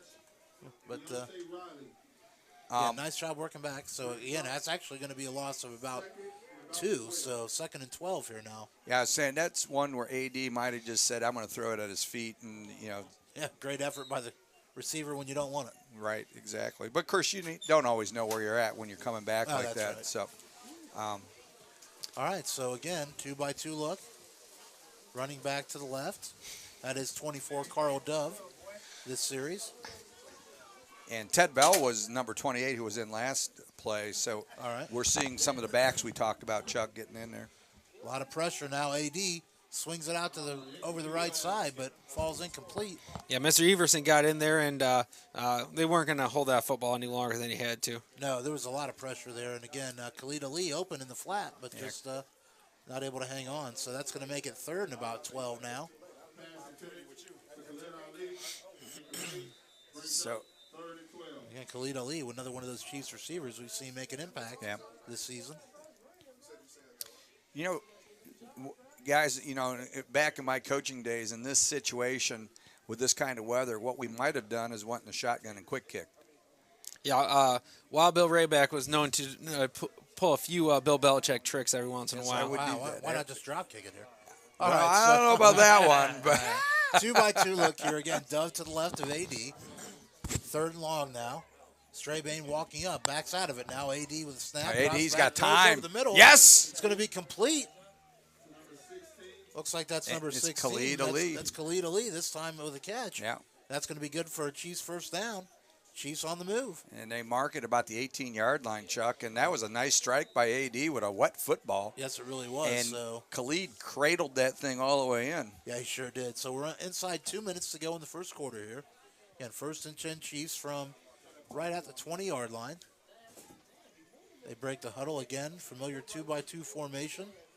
This time the back's going to be offset to AD's right. On the Spartans 20-yard line. I'll be back up here in a minute, bro. You gonna let Vito know? All right. AD surveys the defense. Again, pointing out some things to his receivers. Yep. The long play clock. Sure is. Makes you wonder, doesn't it? Yep. There's the snap. Oh, and Little AD. option look to the left side, and AD kind with of a a quick little flip forward to number TJ. 4. That's TJ Harris. Of course, TJ has been quite the load this year, averaging almost 6 a carry. And, just trying to get him the football there and give him a little room to work. But, Yeah, gaining interesting. maybe a yard. On that play, it almost looked like it was the option pitch for like a shuttle pass. Yeah. And their separation, they didn't have the right separation on that, and you just Yeah, kind of that's right, flipped though. it forward and took what they could get out of it. Yeah, but the they pitch- picked up a yard. Exactly, yeah, I think you're right. The pitch relationship there got out of whack, and that's all that was there. So, Well, I'd break like the huddle to. again. This time, we're going to have one receiver to the left side. And TJ Harris remains in as the running back. Now, We've got 2 backs this time, backs each side of Harris. Or, excuse me, of AD. Harris, one of them. we'll get the fullback on High that. snap to give to TJ Harris over the right side, but absolutely no space there. And he'll be lucky to get back to the line of scrimmage, and I believe that's where as far as he'll get. That'll take us to the end of the quarter here. If I'm Cincinnati, I don't know if I'm running to Everson's side. He shut that entire side down. Yeah, that's so right. you might want to to bring run it. at him. Yeah, you might want to bring it opposite side to the left. Right. Everson's not a physically big guy. He's tall and lanky, but he does make he's creating a lot of problems out I there. looked him up is. in his playing days. He's listed at 6'4", 260, so he is a pretty big guy, but Looks kind of lean. Yeah, it I'm not looks sure like he's he. still 260. Yeah, I don't think he's 260. I don't think he's on the same weight training program as he used to no. be. Now, where did he play at, Coach? He was at. Let me pull it back up. California University of Pennsylvania. Which is right in their backyard. Yep, he's right. from Rochester, Pennsylvania. All right, so one of those geography challenge schools in the Pennsylvania area. Yeah, they thought. Sure, they- we'll get a lot of heat So, from are our we? Pennsylvania Are we in? listeners. Are we in California? Yeah. When he came in as a boy. freshman, he was 6'4", 220, which looks similar to this. Yeah, about- His senior year, he was 6'4", 260. So they put you on a nice meal program when you get to college. Yeah, I'd And say of course he's closer we- to that 220 now. And California, PA has had a very good football program, Chuck, as we know over the last few years. They sure have. They've played, I believe they're played Ashland in their opener this year. No, check that. It was Ohio Dominican was their opening opponent. All right, so 3rd and 8, we'll call it here for the Chiefs from just inside the 20-yard line of the Spartans. He's got Raphael Dell split to the right and Paul Jones out wide All right, left. so single It receiver looks like each double side. tight. Yep, double tight. TJ Harris, the lone back, to AD's left. And, of course, TJ, as Chuck and I have seen, he is a load when he gets going. That's right. So there's the snap.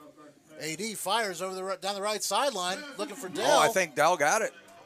And if he caught it, he's going to be real close to a touchdown. I think they're going to mark him out at the 1, but Raphael Dell does come up with it. All right, so nice job by Raphael there to get the ball. And nice throw by AD, put it where only Dell had a chance to catch it, and he did. So Yeah, just first and enough goal room now to. from the 1 yard line.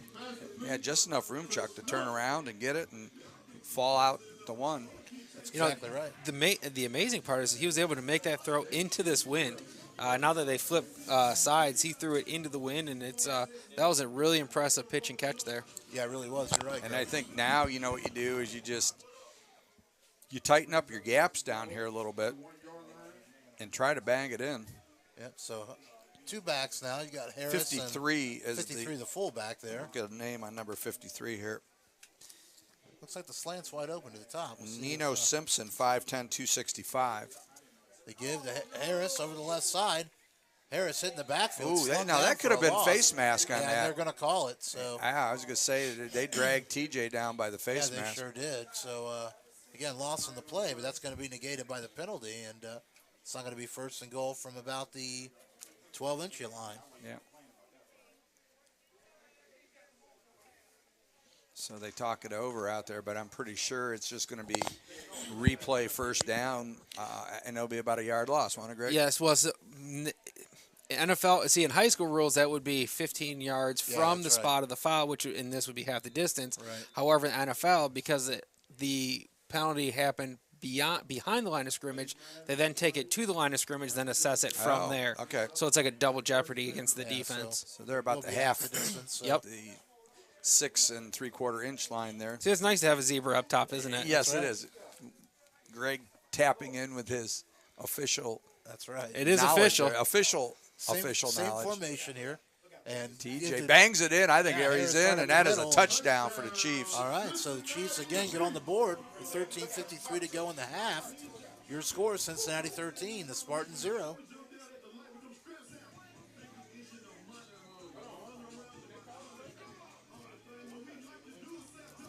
All right, so number 7, Justin Simpson, in to attempt the PAT.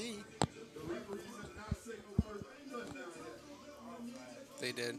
Yeah, the So we guy, got- the guy in the far, sideline did. The headlinesman signaled right away. Now we got a penalty flag from the headlinesman, so I'm not sure. If it's after the gotta be after the something extra touchdown. there. It's a dead ball penalty. Yep. So Yeah. So TJ Harris shows why they put him in there, Chuck, for that drive. So they whatever it was, they waved off. So Okay, so here's the PAT now. It wasn't a touchdown. Justin Simpson So Simpson take the extra point.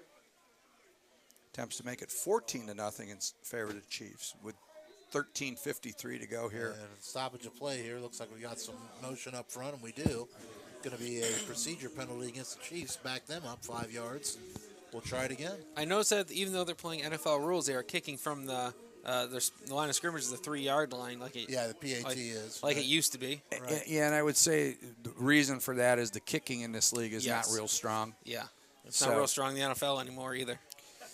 Yeah, that's true. They're banging extra points all over the place anymore. That's right. So Although 43-year-old Matt Bryant's still out there. that's right. PAT Killing from the him. 8-yard line. Kick is up. It looks like he's good. And Simpson splits the uprights. So again, 13:53 to go in the half. Your score now. Oh, hold on. Cincinnati 14. We have a little bit of an issue because one of them said it was good, one said it was no good.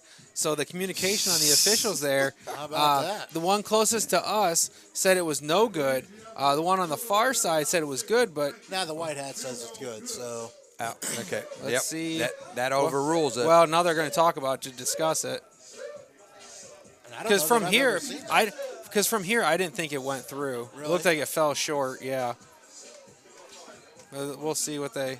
I may have to see the think replay. Cincinnati's going to get this, though. It looks like. Yep, they are. Yeah, so no more discussion. It is good. So finally, your score 14-0 with 13:53 to go in the half. The suspense was killing us. That's right. No, what Bill was talking about, Matt Bryant still kicking. Ladies and gentlemen, have your child, son or daughter, Become a teach kick- them how to kick a football. Yes. Yeah, They will that's make right. millions and millions of dollars. That's right. And they get to become really good at golf because they don't do much during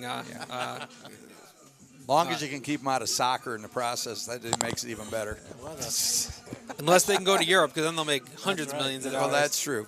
high school kicker I played with got a full ride to Northern Illinois to kick. So Well, we had a Does kid kick against us several years ago that was went Division I with Michigan State, I believe. Yeah, our kicker that we had one year was a female, and she went and played soccer at Cleveland State. Cleveland State, so she was a D1 you got a athlete. D1 athlete, yeah. And so, she was an all okay, this oh, time the ball high held, looping and, kick. Yeah.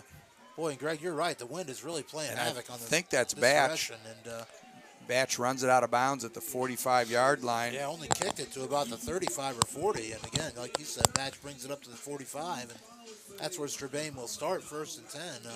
By far, they're some of their best field position of the night. Yeah, this is their best field position, and for them, they just can't afford to not get something on the board, Chuck, here. That this drive is essential because with this weather, 14, you get to 21 points, it might be Katie bar to door at that No, point. you're right. If nothing else, just to break up this Chiefs momentum right now. And Strabane Spartans need a big play here. You know, all things considered, I think the first quarter went pretty well for the 300 because it could have gotten ugly, could have gotten out of hand, but only one first quarter touchdown scored by Cincinnati. So, you know, like I said, all things considered, a decent start. Yeah, they withstood some diversity in that first quarter. You're absolutely right. Okay, Greg. so we've got Kurt Houdini Lewis motions Spinks from left to right. And guys, the wind. Oh, and he gives it Dern, and I think a Dern fumble. lost the handle on it, and the Chiefs may have that football. The wind and rain has picked up substantially. Now And, it looks like Strabane was able to recover it, but Yep, so they're going to signal second down here, but again, big loss for the Spartans there. yeah, that's going to move it to second and about 14 yards. So, boy, they just can't afford to lose that ball again down here, guys. So, of course, Vincent Harris and Jameel Peoples and, you know, Chris Davis and Eddie Davis have been just forces all year here. They just, on the defensive line, and of course, Anthony Berry at linebacker just gets to patrol behind those guys, and what a luxury for him. That's right. And Lewis drops. He rolls to his left. He sets up, gets the ball out. Oh, and we're going to see that was intended for number 18. Yeah, just kind of floated on him there. Darius Spinks, you know, he was open the whole time. There was nobody covering in the flats, but the pressure, Lewis had to roll out and wasn't able to get anything on it. So even though the receivers are running free, a DB's best friend is a good pass rush, and we're seeing that right now from Cincinnati. Strabane's going to have to tighten up that pocket. They may have to commit a running back to, bring in an extra running back to just for blocking purposes. Yeah, you're right. Houdini's been under pressure all night. Yeah, and tonight, of all nights, you can't be rolling left and right, and especially if they can flush it to your left with a right-handed quarterback, that makes it doubly tough for him to throw that ball. Okay, 2-by-2 set for Strabane. And it looks like they're in the pistol. They motion Pennington from right to left. And we got a little option to the right side. Lewis keeps it. He's over to 45, 50, out to the 45, and up to about, looks like it's close to a first down. Yeah, real close. For the 300. And about at least a 13-yard run, some nifty footwork there by Lewis. Yeah, he just continues to show how elusive he is. And we got a face man that ripped his helmet off, so that will be enough for a first down. Yeah, and I think it was before that anyway. So tack on 15 on top of that. A well-conceived play with the slot, Pennington moving from right to left, leaving a single receiver to the right, getting the defense to rotate to the trips, and it gave him an option, and it gave him the ability to run the option to the right side. All right, so they're going to walk off the penalty here, and again, it's going to be 1st and 10 Spartans from the Chiefs' 32 or 33-yard line. Yep. That would be nothing we would do, Greg, would it? Never. Never. Nothing's out of suggestion for Bill Raybeck. Although I'm not a big fan of the option, though. No. I like to keep my quarterbacks upright for the majority. But you did like the shuttle pass. I did like that. Okay, so here we go. Strabane there at the 33-yard line of the Chiefs. Lewis gets the ball and he gives it to Duran. And Duran, nothing doing there. Maybe a yard. I don't even know if it's a yard, guys. I just slung backwards there. Yeah, by it was a Big Eddie. defender. And I don't think that's Big Eddie. That's 54. That's Julian Harrison, the big D tackle out of Winton Woods. Nice job by Julian.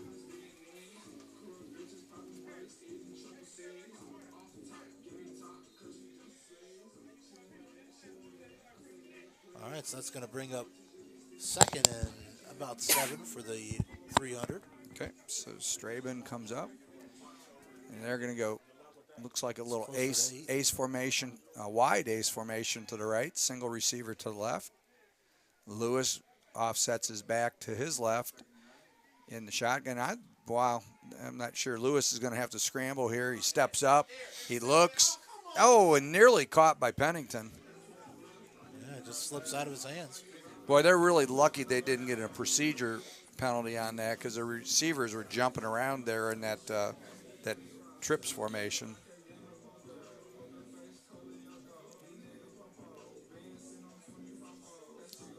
So that brings up 3rd and 9 from the 32, and I like what they were doing with Lewis as a runner, and I think that's. If they're going to have success on the ground, they're going to have to incorporate him more as a ball carrier.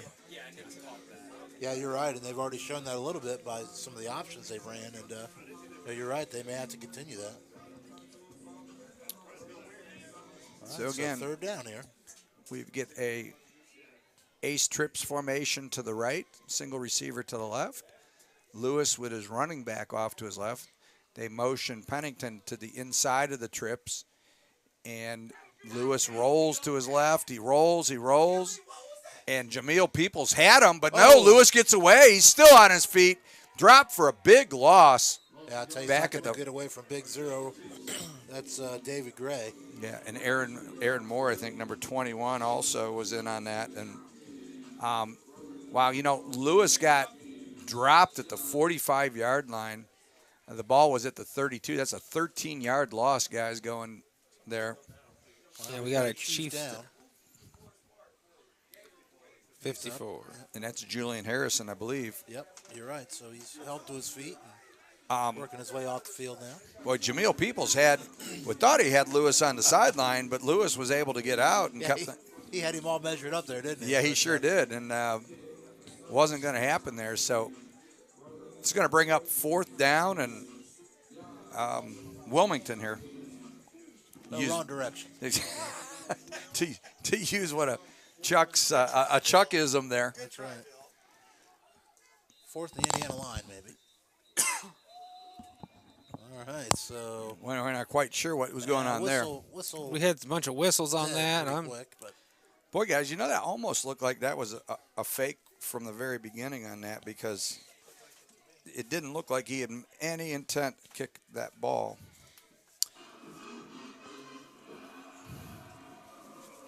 We'll try to we'll see what the try to get a number here. what the flag is here. Looks like it is against the Chiefs.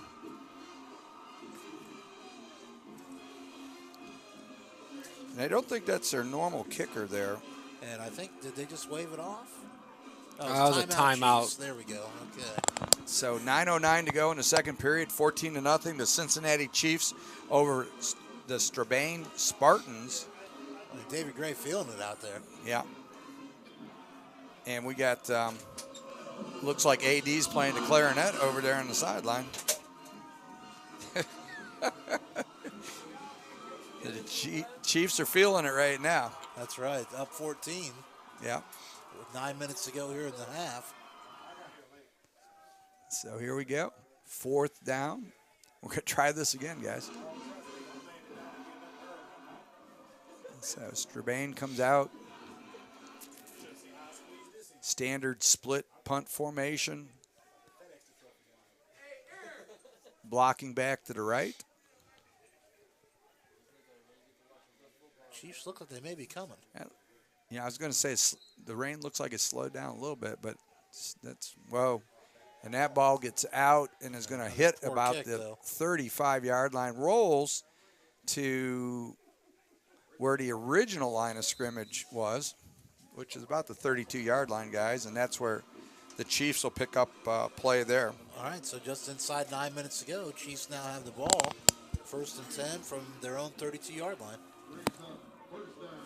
And might be one of the worst field positions the Chiefs have had all night, guys. Yeah, is this the first time they started on their own side of the field? I think it may be. Yeah.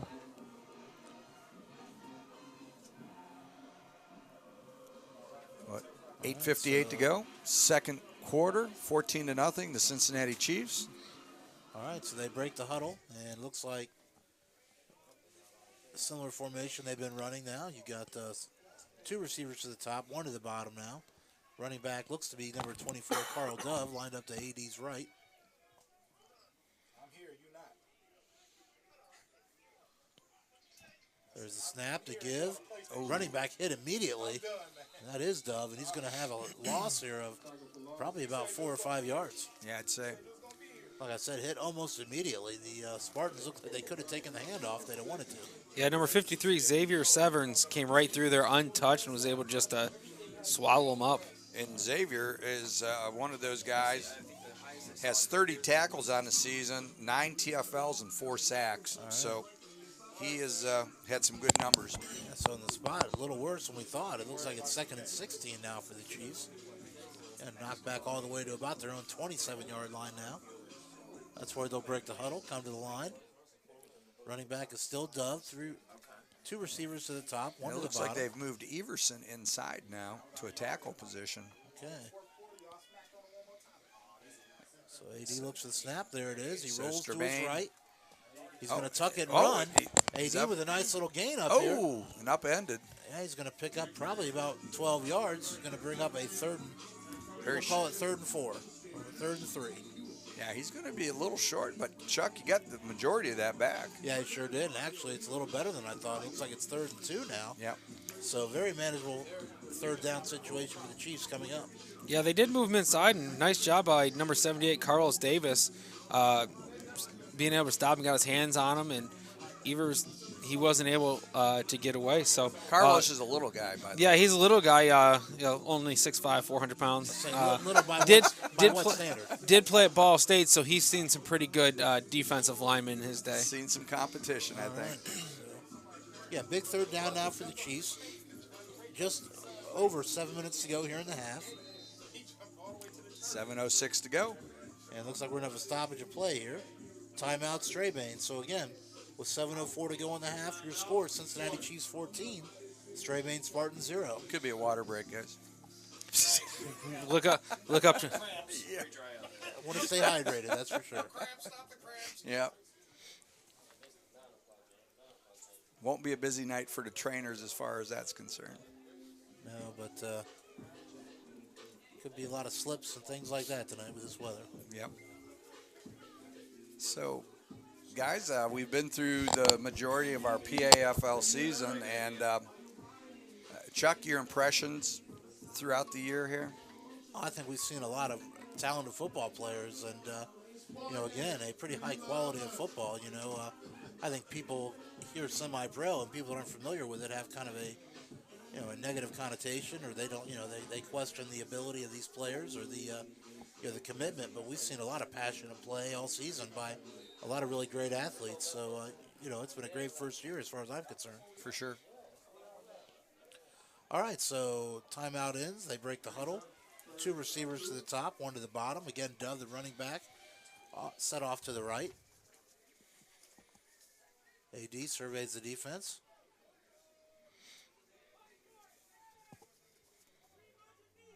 Calls for the ball. Strabane walks up now. Walks out. Walk back up. Showing blitz.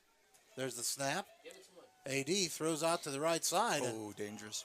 A very dangerous pass. Just kind of lofted it up. I'm not sure that was the call, but AD a little banged up there. Looks like. I think AD, when he stepped or set up the throw, he rolled the ankle. He rolled his ankle, yeah.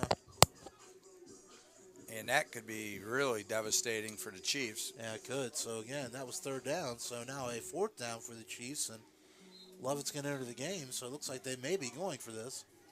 Yeah, here's my question to you. That's 4th and 2. You're inside your own territory, but you're going to try to kick it into the wind. Risk reward here. Do you try to just run it and pick up the first down? Because you think kicking into this wind, you're not going to get too much anyway. Well, then Yeah, you've got to that's right. you've got to execute the long snap on this, which has been precarious. The snap, the catch, and the punt. Right. So it looks like they're going for it. I agree, Greg. I think that. But if, Strabane on that last defensive play had all the gaps occupied on the left side. Right. They're not holding anything back here in the championship.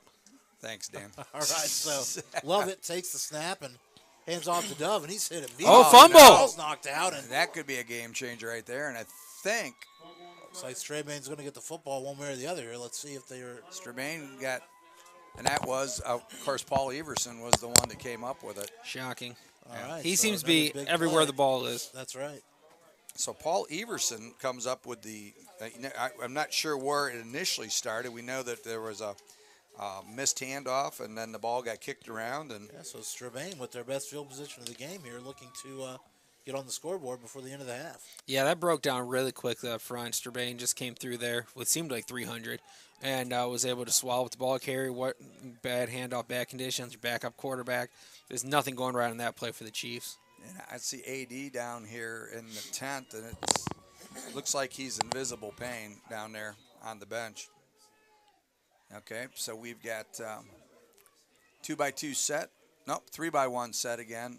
Pennington moves in, motion, Ball. Oh. Ball's loose. and Batch mishandled the ball as it rolled Yeah, forward. I'm not sure he ever got that handoff. No, I think he just rolled down the front of him. And Yeah. I see what you're saying about the a lot of movement out of that trips bunch formation. You can have one player going in motion as long as he's not going forward, but on that one, it looked like he was moving forward at the snap. And that's what's happened a couple times. Pennington starts as the outside receiver in that ace. He comes in, but he gets like a little jump forward before the snap, which of course in Canada would be fine. And the arena. Yes, in arena, but in American football, that is a no-no. So that is something that I'm sure if Cincinnati should be telling the officials to watch that. So again, we've got that ace formation to the right, single receiver to the left. Pennington comes in, and he was all right on that. He gets a crackback block, and Yeah, that's nice block on the end there. By and Yeah, that was excellent block. yeah. Wasn't a big block. No, they no, sealed but didn't it, need to be.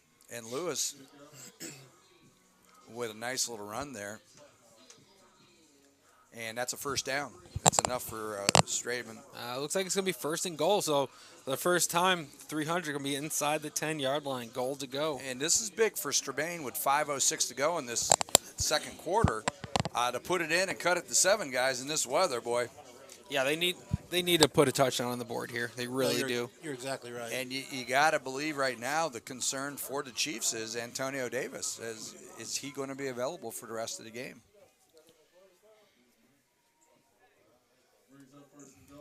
Okay, so we've got two receivers to the left and 2 to the right.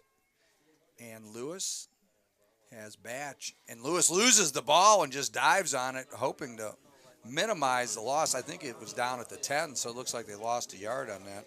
Yeah, the problem is with a lot of these fakes, the ball's really slippery, and if you bump the running back with that football, you're going to lose control of it. Well, the ball hit his hands, as you said, Greg, as he came across the front of him.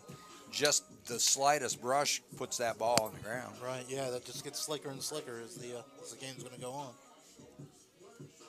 So we're nearly down to 4 minutes to go here in the second quarter. Strabane on the 10-yard line with a 2nd and 10 or 2nd and goal from the 10. And they're going to need to get something going. Batch is offset to the right of Lewis. And we've got 2 receivers to the left and 2 to the right. And Lewis moves Brown from the right to left, giving him trips on the left side. They give it to Batch, and Batch tries to go off tackle, but Just nothing there. doing there, and that's about a pickup of 1 maybe. So we're looking at 3rd and goal from the 9. And I would say you got to get Lewis involved as a runner somehow, guys. Options, quarterback sweep, quarterback draw, something that he's had the greatest success for them running the football. He has 455 yards on the season, and it would seem that's the guy you want carrying the ball here. Yeah, that's exactly right. And they've shown that the option can be dangerous for them. So Yes. wouldn't be surprised to see them go to it a little more. But again, with this weather, it's a dangerous play. Sure is. So we've got two to the left. We got twins to the right. Two receivers to the left. Lewis with Batch off to his left. He gets it, gives it, he keeps it. It was a read option play on that as he pulled the ball, but there was nothing there for Lewis on that. Yeah, Vincent Harris made a really nice play on that one. That's 2 plays in a row. Previous play set the edge, let his linebackers run to the football. That time got off field, made the play. So 4th down, guys. You need 7 here. You haven't been here the whole game, Chuck. I think they're obviously gonna have to dial up something here. I mean, some people would say you need points, guys, but I think they need 7. Yeah, here. they need 7 points here. You're Yep. exactly right. And but I'll tell you, this is it's going to be a tough play. 4th and 12, 4th and goal from the 12. We've reached the 2-minute warning here. Yeah. All right, so they're going to have a chance to discuss it, figure out exactly what they want to do. So 2 minutes to go in the half. Your score: Cincinnati Chiefs 14, Strabane Spartans 0. So And I'm thinking here, as a defensive coordinator, they have to get to the end zone. So I'm running picket fence along the goal line. Let them throw it underneath. If they want to complete it, that's fine to come up and make a tackle. But you definitely don't want anybody to get open in the end zone. So you want to make sure that you have enough guys drop into the end zone. But, they've had enough pressure. So with just their front force, they don't have to bring any blitzers if they don't need to. So I would look for a good pass rush from the front 4 and kind of a picket fence along the goal line with the secondary and the linebackers. Yeah, I would right. agree. Just keep everybody in front of you. yeah, because Peoples and Harris have applied enough pressure. There's no reason why you need to commit a linebacker to a blitz in that. So drop everybody into coverage. And Now, one of the linebackers they could use as a spy because Houdini is athletic. yeah. So that I could see. But other than that, I'm dropping everyone into coverage. probably see Barry spy the quarterback on that. Yeah, I look think for you make 6. a good point, Greg, that they probably will look to run an option or something where the quarterback has multiple options with the football here. Yeah, we'll see what kind of formation they come out in. It doesn't look like there's going to be any kind of slant. It's a 2-by-2 again. And Duran's offset to the left of Lewis. If they're going to run a fade, they've got a mismatch on height up to the top. So we'll see what happens here. They have a safety over the top. I imagine you're going to see, and the ball's on the ground. Lewis picks it up again, rolls to his right. He's able to get outside. He's looking, throws the ball up to the end zone. And I think. He caught Wow. it. Yes. Off the tip, caught The for ball a was- touchdown. He Ball tipped was- it to himself. Yeah. Ball was Wow. tipped up. We'll get a number here. I think that was number 8, Malik Gummer, I believe, on the play. Malik Gummer, we will see. Kind of hard to see the Number 8 is Milton Banks, if it was number 8. Gummer's number 7, but I couldn't see here. That corner's a little dark over there.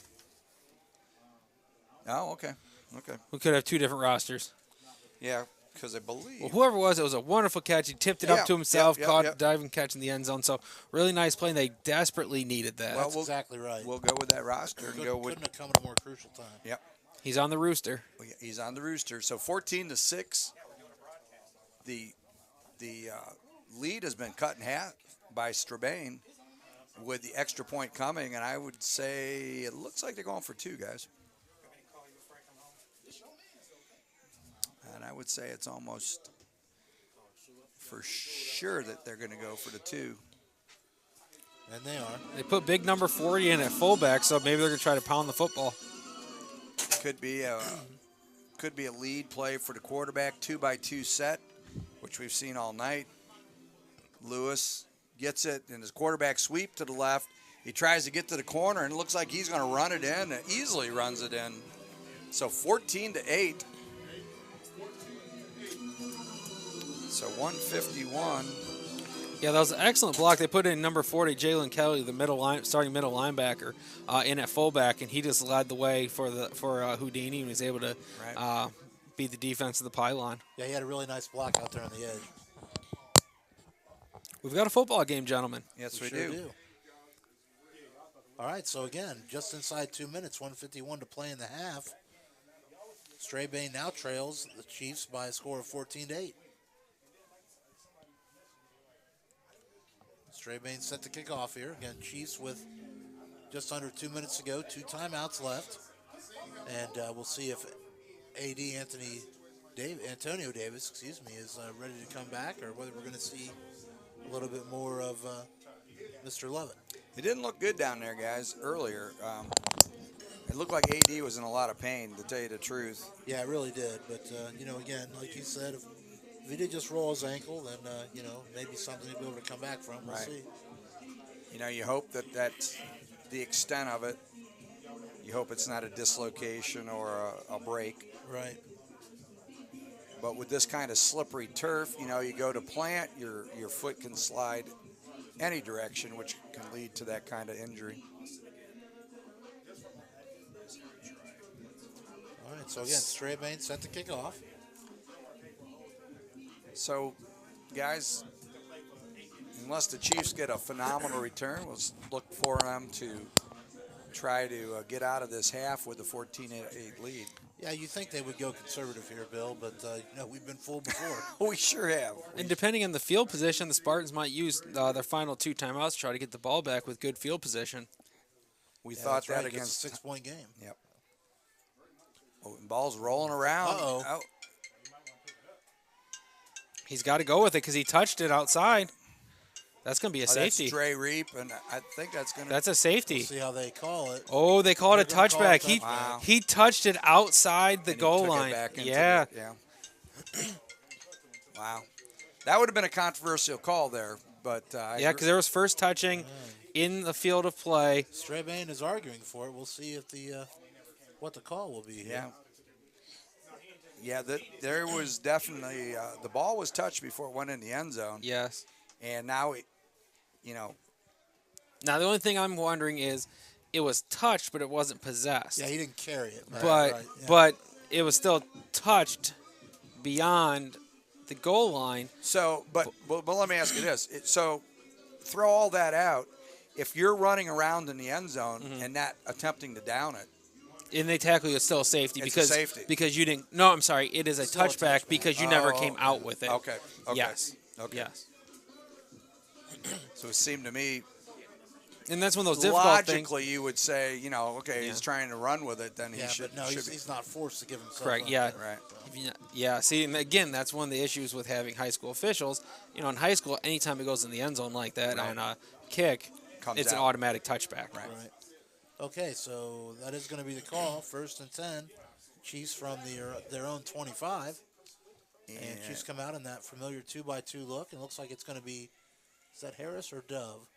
Bill, you get a number on that running back? We'll get it here in a second. All right, so it is Lovett at quarterback. Oh, It looks like almost a direct snap. Yeah. Running back. And that's number 30, big I think. number 30. I That's a think different that's back. Armstrong, Tyrone Armstrong. Yeah, that is Tyrone Armstrong, the 5'10", 195 running back, and played at Rock Valley College. Nice run by Tyrone. I mean, Yeah, it sure was. He got that ball, and he got up north and south real quick. Yeah, I'll tell you, the Chiefs, a couple more plays like that, they'll be thinking about trying to make something happen here. So, again, inside 1:30 to go here. And of course, taking against their time in the huddle. Against Highland Park, Chuck, we did, like you were talking about, we thought they'd slow it down when they had the lead, and Yeah, sure they enough. sure didn't. Yeah. No. So, same formation now. Running back to the right. There's the snap. Fake this time. Swings it out to number 82. That's Raphael. Dell, and Dell tackled immediately in the flats. So we'll see if there's any gain at all, and maybe half a yard. So it's going to bring up 2nd down now. Again, Strabane inside a minute to go now. Strabane will have to decide whether they want to try to stop the clock and force looks like them. they just did, and they did. They just Right. took their 2nd timeout. So They waited 9 seconds though. yeah, you're right. Kind of wasted opportunity there. Yeah, with a longer play clock, And whether you think you're going to get an opportunity on 4th down, it's just making them snap the ball more times. Well, that's right. In these conditions with a backup quarterback, you never know. Right. So hopefully we may be able to get a report on AD at halftime and see what the deal is with him. But so the Chiefs 51 seconds away from halftime with a 14-8 lead, and a rainy night in Cincinnati, Ohio. Yes. It's a little drizzly. Yeah. Chuck, why don't you throw us the trivia fact about Western Hills here, the high school we're playing. Well, we'll get to that in a second after Okay, this play. so 2nd and 9, 2-by-2 look here. Again, running back to the right. Lovett calls for the ball. There's the Pressure snap by again. Strabane. Quick Oh. to the running back, and And it's Armstrong that's again, and he's Armstrong, another nice run. Armstrong for a first over down. to 50. Now, Cincinnati might think about taking a Yeah, timeout that's now. right. So They're going to let it run. They've got 2 timeouts left. see if they get right to the line or not. If they huddle, they're going to go right to the ball. I think it's changed Cincinnati's whole approach now that you don't have. No, Now they call a timeout. Finally, but again, 17 Greg, seconds yeah, ran more off the wasted clock. time. yeah, Poor clock management. yeah. They. Well, and of course that's where you practice that. You go into it. You know your situations when you want to get that timeout. And again, there's some confusion because you don't have your leader on the field in Antonio Davis. So your thinking's different. If you had Antonio, you knew you could take some shots down the field. That'd be different. You'd say, okay, well, let's stop it right away. Right. But you've got Lovett in there, and so you're not sure what you really want to do. It just changes the whole philosophy. All right, so the Chiefs are going to talk about it here again. They are on the plus side of the field now after crossing midfield. And, again, Strabane down to 1 timeout. The Chiefs with 1 timeout. 28 seconds to go here.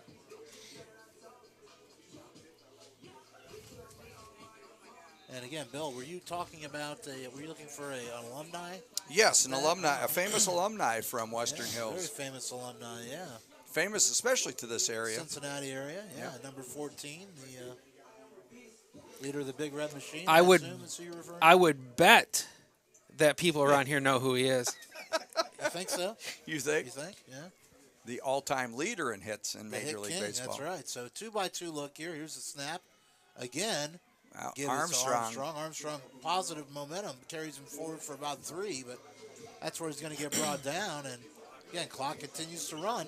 And I think that may be it, unless they're just going to try to pitch it downfield here Chiefs with. do get to the line, so it looks like they're going to try to get a playoff. If you want to throw a post, the middle of the field is wide open. And so again, another timeout after more wasted time. And Greg, that was a great observation, and I think they would have been better off.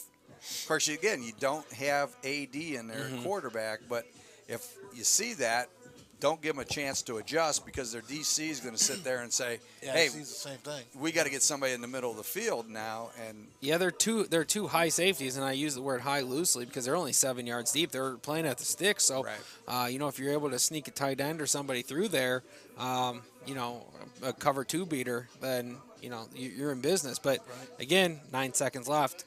And If he we- gets tracked down, it's going to be the end of the half. And we have seen Maurice Lovett throw the ball. I mean, he has that ability. But again, it's wet, and he hasn't warmed up doing this today. So Right. So, And it looks like they have adjusted. yeah, we got a 3-by-1. that was a look now good for call, the Greg, Chiefs. when you saw that. That's why Rick pays me the big bucks. That's right. That's right. You just earned yourself an extra cheeseburger. That's today. what I'm talking about. I might put an extra slice of cheese on that. 3 receivers to the bottom, 1 to the top now. Running back offset to the left of Lovett. There's a snap. Lovett and drops Lovett back. is, in fact, He's going to look down the left sideline, throws the ball up. Uh-oh. Picked. Oh, wow. Dropped. If he caught that could he have had, been had a convoy up. that could have been devastating because all you have left is Lovett and the 5 offensive linemen Yeah, there. they're going to have a hard time chasing him down. So 1 second remaining on the clock. And they might think better of this.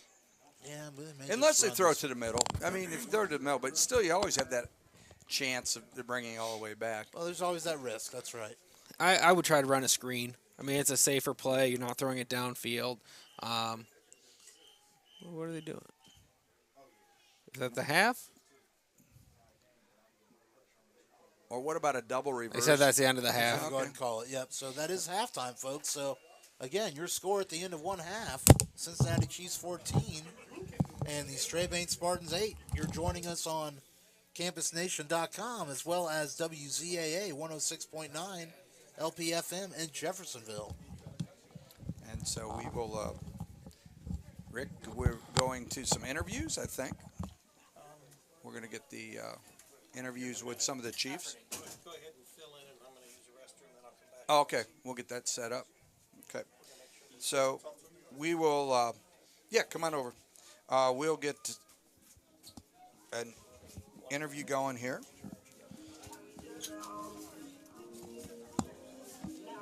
And get him set up with a headset there.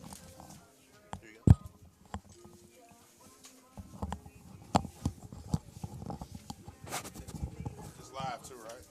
Yes, it's live. Refrain from cursing, correct? That's right. Yes, yes. The seven words you can't say. Okay, so Rico Middlebrooks, the nose tackle and defensive end from the Tier 1 champions in the PAFL, Columbus Fire. Congratulations, Rico. Thank you. Are on your way to defending your national title from last year. And why don't you talk about that process first? You know, it's what's involved. You win the PAFL. Now where do you go from there? Well, what happens is our league is pretty strong. PFL is recognized as one of the toughest leagues in the semi-pro industry. What happens is we win our league and we try to play the second best, or someone that's equivalent to our rankings, and we try to get it on and see who's the best down in Florida. Okay. Now, so there's no actual playoff where it's 4 teams or 8 teams. It's just taking rankings like they used to do with the BCS and match what they think are the best 2 teams together. Absolutely. Okay. Absolutely. That's what takes place. And now last year when you guys won it, who did you play for the national title? Last year we played. Who did we play last year in the national championship? Who did we play last year for the national championship in Florida? How you don't know? Was it out of Orlando? Yeah, it was in Orlando. No, the game was in Orlando. But it wasn't. The team wasn't from Orlando. Albany. We played Albany. Albany Okay. Maulers. Yes, Albany. And Albany, Georgia. Albany, New York. Oh, New York. Okay, very good. Unfortunately, I'm sorry. We've played in so many, I tend to forget a lot. Well, yeah, that's all right. We understand that. And that's a nice problem to have, by the way. Absolutely. So, you guys will be headed down there. Now, when does that game actually take place? Martin Luther King weekend. Martin Luther King. It's always Martin Luther King weekend. And we've Yeah. AD. AD. Do you need? Oh, you're gonna go back there. Okay, so we'll get AD taken care of. Yes, it always takes place Martin Luther King weekend. Okay. Festive weekend. Last year I was able to take my my daughter enjoy sunny Florida, Orlando, Disney World, things like that. So you kind of add on to it. Not only do you go down there and play football, Right. but you can also Make it up. spend a lot of family time with your family and Right. Things like that.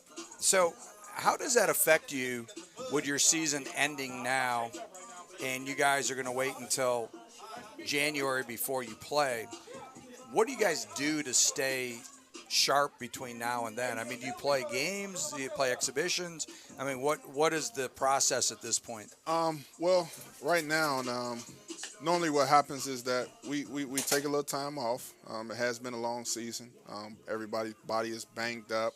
When you play that Tier 1 caliber football, you go through the gauntlet. You Right. go through the gauntlet. You play teams such as the Cincinnati Chiefs, Detroit Seminoles, Monroe Timberwolves, Western Pennsylvania Wildcats, BCB. So all those teams that I've named are very talented, hard-hitting, physical football teams. Right. So, we take times like this. We enjoy our championship. We relax. And I say for some, myself, it's August or September. I'll say we get in the gym about October. Start getting ready. Probably November, we'll begin practice. Okay. And we'll probably have practice maybe once every 2 weeks. And then January will be here before you know it. Do you guys, in this league, and I know a few players in this league who will get done playing in this league, and they may move to an arena league or something. Do you have guys that do that, or do they want to take that chance and do that with knowing that they're going to be in the national championship game? I would say a few years ago, a lot of guys used to do that, but arena football has kind of watered down around these areas. If you're not playing AFL, it's pretty much over. There was instances where you would play in a championship, and maybe you might go play for another semi-pro championship, but the commissioner has done a good job of stopping that. You know, when you play for one team, that's the team you play for. Right. Ain't no playing this week, and then you go play next week with a different team, play the next week. So, you know, it's basically, you know, it's loyalty. And, you know, I know that the wear and tear, like you talked about, has to be a factor, especially if you don't get a break during the year. I mean, if you go from one league to another league, football's not the kind of game, not to pick on baseball, but you could play baseball pretty much year-round and not have the same physical issues that you would playing football all year-round. Absolutely. Some of these younger guys, you know, they can do it. Guy like myself, I've been in this league for a while, won numerous championships, lots of championships.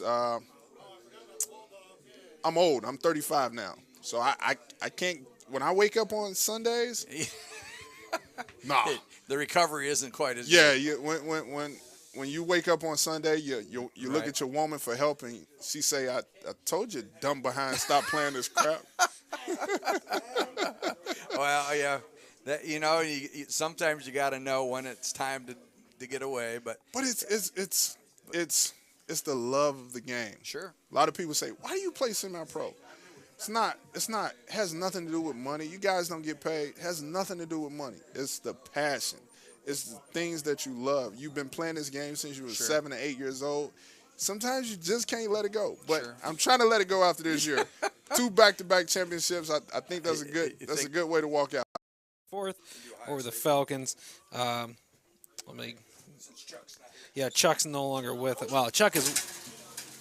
We got a storm out there, Ray. Come on, put the jacket on. It's a little breezy.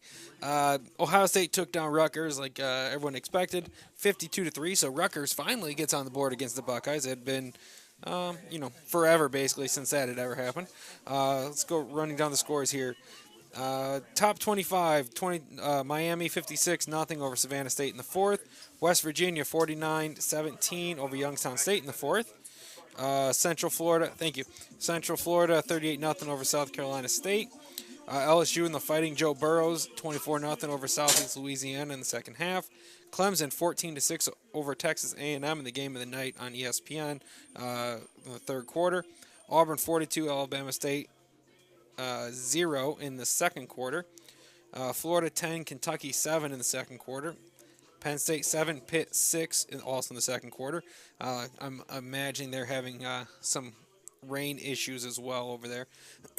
In the first quarter, Stanford 7, USC 0. And then the rest of these are finals. Ohio State 52-3 over Rutgers. Mississippi State 31-10 over Kansas State. Michigan 49-3 over Western Michigan. Wisconsin 45-14 over New Mexico. Oklahoma 49, UCLA 21. The Ducks of Oregon 62. Did play Ball State, so he's seen some pretty good. Oregon Ducks 62, Portland State 14. Virginia Tech 62, William and Mary 17. Alabama 57-7 over Arkansas State. Number 3, Georgia took down number 24, South Carolina 41-17. A lot of the pundits were playing that up as a could be a really close game. Well, good game, but Georgia went in there and handily took care of South Carolina. Ball State 16. Unfortunately, they were not able to get it done over Notre Dame, 24-16, Fighting Irish. North Dakota loses at Washington, 45-3. And then 2 night games that have yet to kick off. Boise State, number 20, Boise State against UConn at 10:15. And at 10:45, Michigan State at Arizona State. We have a few stats here from the game. So far, we have 12 total first downs, 5 for the Spartans, 7 for the Chiefs. As we expected, the weather's been playing a lot, wreaking a lot of havoc tonight. Rushes, Spartans 17 yards on 15 carries. The Chiefs 54 yards on 11 carries. Passing yards 38 for the Chiefs, 24 for the Spartans. Spartans are 3 of 7 passing with 1 interception. Chiefs are 5 of 10 passing. So total offense, 23 plays for 41 yards for the Spartans, 92 yards on 21 plays for the Chiefs. Kickoff returns, 2 for 25 yards for the Spartans. Time of possession has been a big one. 18 minutes and 17 seconds for the Spartans, only 11 minutes 43 seconds for the Chiefs. But on the very first drive, they did score on a 1 yard, or on the very first play of the drive for the Chiefs. So they did not have to hold the ball very long for that one. Some individual stats rushing for the Spartans. Lewis, 5 carries, 20 yards. Durden, 4 carries, 3 yards. For the Chiefs, Armstrong, 3 carries, 30 yards. We saw that on the last drive. Antonio Davis, 2 for 20 yards. Lovett, 2 for 10. Harris, 2 for 1. So again, not really big stats here. That is all we have. Let's take a look at, we have about a minute left until the end of the half here. And Rick, I don't think the rain's going to let up anytime soon. In fact, I think the wind is picking up. We can see some of the tents here for the Chiefs are starting to blow over. Some of the poles are starting to bend. So, yeah, we are. That tropical depression is, yeah, it's This will definitely be a memorable game.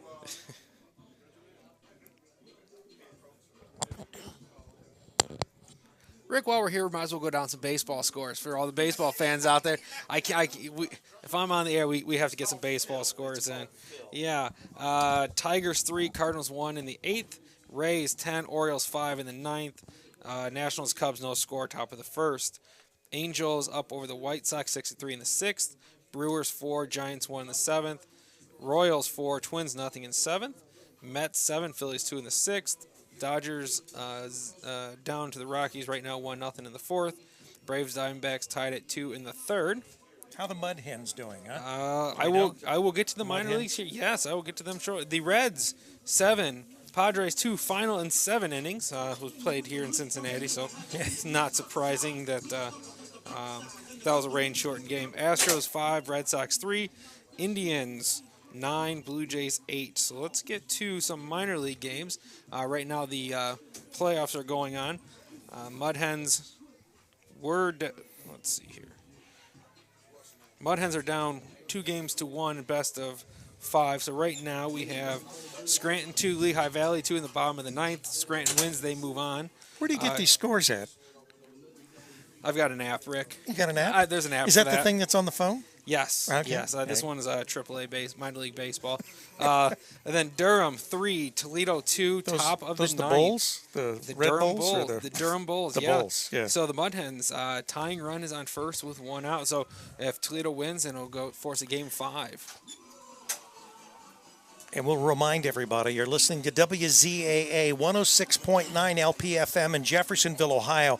And for our radio station that's trying to pick the broadcast up, we're having all kinds of problems, obviously, with this weather and the internet.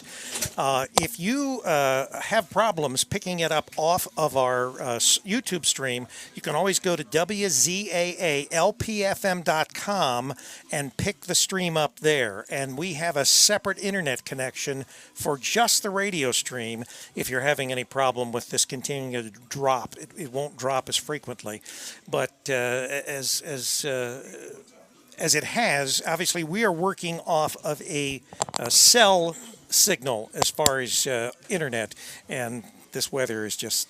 Yeah, Mother Nature's undefeated, Rick. That's right. She has never lost, and she can be a female dog at times as well, and it's a rough one tonight. I'm supposed to follow all that. Female dog? Female dog, yes. All right. Okay. That might be one of those words you can't say on air. Since we restarted, is the score up? Is it, or what are we? Are you trying to click over to? We're efforting here. We have a little technical difficulties. There you go. You got the video sources back. We were actually going to try to do some halftime interviews, which we have on the source, but I thought as much problem as we're having just staying on the air with the internet, as poor as it is here, we we decided that we would forego that and let Greg fill us in on all the scores that are All on the his app. scores around the country in every sport. So we, I guess we've got 15 minutes left on for the third quarter. We've got the Razor Raybeck here, Bill Raybeck and Chuck Hale, and of course you've been listening to Greg Henning. It's the Greg Henning Show. At least it has been for the. You are welcome. I'll tell you what, when the foo guy comes on, the needle moves. That's right. That's right. He is a shaker our and a Nielsen mover. ratings just absolutely skyrocket. Yes. Yeah. So I'm going to get off the headphones and the microphone here and go back to trying to see if we can continue to keep what technical we can going. Okay, so getting ready to begin the second half. And guys, I'm going to sum this up. Neither team has over 100 yards yet in offense. We've got Strabane is at 51 yards, and then the Chiefs have 92. So that's the offensive output, Chuck, for this first half, and it's about all you can say about it. Yeah, not really surprising given the conditions tonight that, we knew neither team would really be a juggernaut offensively tonight. And, the weather has certainly been the leading scorer tonight, for sure. The monsoon is still monsooning, so we will... So, again, Chiefs set to receive the second half kickoff, and they are up 14-8.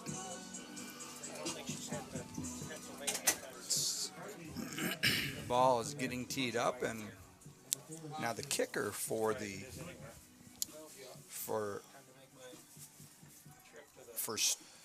Strabane is Jason Macha, I guess, or Mahocha, maybe? Mahocha.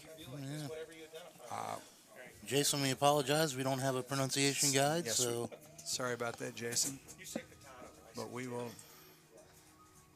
And that is Jason, in fact, lining up there. So they're going to have a holder, which appears to be that is going to be Mingo Batch is going to hold the ball for him. All right. I don't know if you noticed, Bill, but the last kickoff, the Chiefs also had a holder. I did not.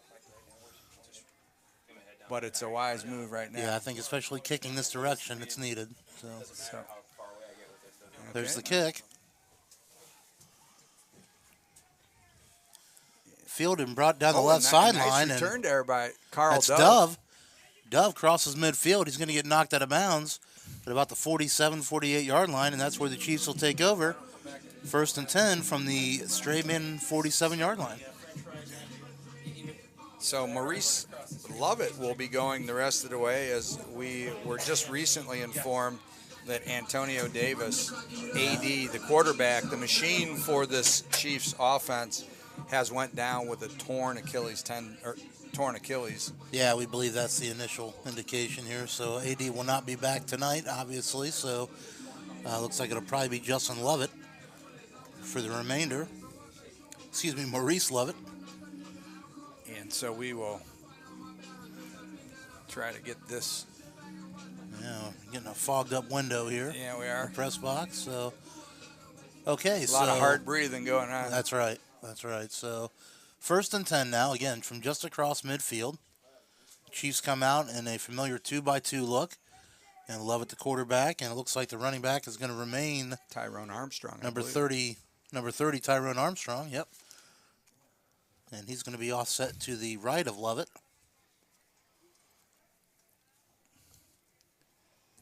So we're starting off this half about the way we started off the first half. Yeah, we are. A little bit of a delay here. We just can't get things rolling here. We do have a chain gang, so yeah, it looks like that problem's been resolved. Coach Poole appears to have a question. Yeah, he's out on the field. They're having a discussion.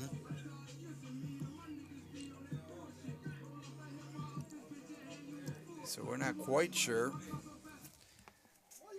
But I do know this, Chuck, is that we're getting more of the Chiefs under their tent every moment. Yeah, that's right. That's right. They are all trying to squeeze into this. Like Strabane's feeling a little neglected over there, having to stand out in the elements. This little 10-by-8 structure that's. Yeah, I don't know what the capacity is of that thing, but I'm sure it's certainly being encroached upon right You think now. the fire department will come in and cite him for? Anything's possible here at the Chiefs game. It is, and we can attest to that. So again, 14:52 to go. The second half kickoff just occurred, and we are in a bit of delay here. We don't know what the holdup is, but there's quite a discussion with the officials, and they've talked with Coach Poole. Now they're talking with other players on the field. Of course, in our area, Chuck, had some high school football action with Yeah, we did. the Hillsboro Indians taking the measure of East Clinton 49-0. That's right. And a rain shortened game, And then or I should say a lightning shortened the game, I would assume. Clinton Massey picked up a 3-point victory against Middletown Fenwick. Right. And Wilmington goes down against Vandalia Butler. So Yeah, the Aviators, that's been a good matchup the past couple of years. has always presented a tough challenge for the Hurricane. All right, so again, if you're just joining us, we are in a delayed start here to the second half. We have had the kickoff, but we're waiting on the first snap of the second half. We have had the kickoff, so we're 8 minutes deep into this. And we've got some discussion going on now on the far sideline with the Strabane coaches. I don't know if deep would be the correct term for this. But So we'll see what we can figure out the Okay. details of this discussion. But looks like Coach Poole is ready to go. And, you know, the spark plug, Chuck, in that last drive before the half, Tyrone Armstrong came in and had some yeah, he was electric there to start in the half. 3 or That's for 4 sure. nice runs Yeah. here. So if Tyrone can continue, that could be the answer for the Chiefs here in the second half. Yeah, that's right.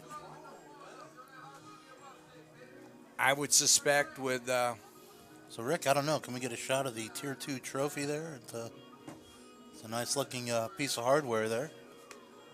the T2 champion trophy. The Tier 2 championship trophy. Of course, that is the prize they're playing for tonight. And, yeah, I had our excellent cameraman and engineer, Rick Phillips, view of the trophy for you guys. Cameraman, director, producer, and owner. All right, so, Rick, I don't know if you want to get a shot of the field, but now we've gotten the field cleared now. Both teams have come to their respective sidelines, and the discussion continues on the far sideline. We'll see what we can get any kind of an explanation here. And I mean, Well, very rare that they would go ahead and have the kickoff and then have a delay like this, but we've had it happen in each half tonight. yes, we have. Kind of an interesting scenario here. We're not quite sure why. Well, at least the first half we knew why. Yeah. They were lacking in chain personnel, Yes. but right now I'm not sure what we're lacking And we other do than have a football game. And we do, we do have a couple hardy souls over there.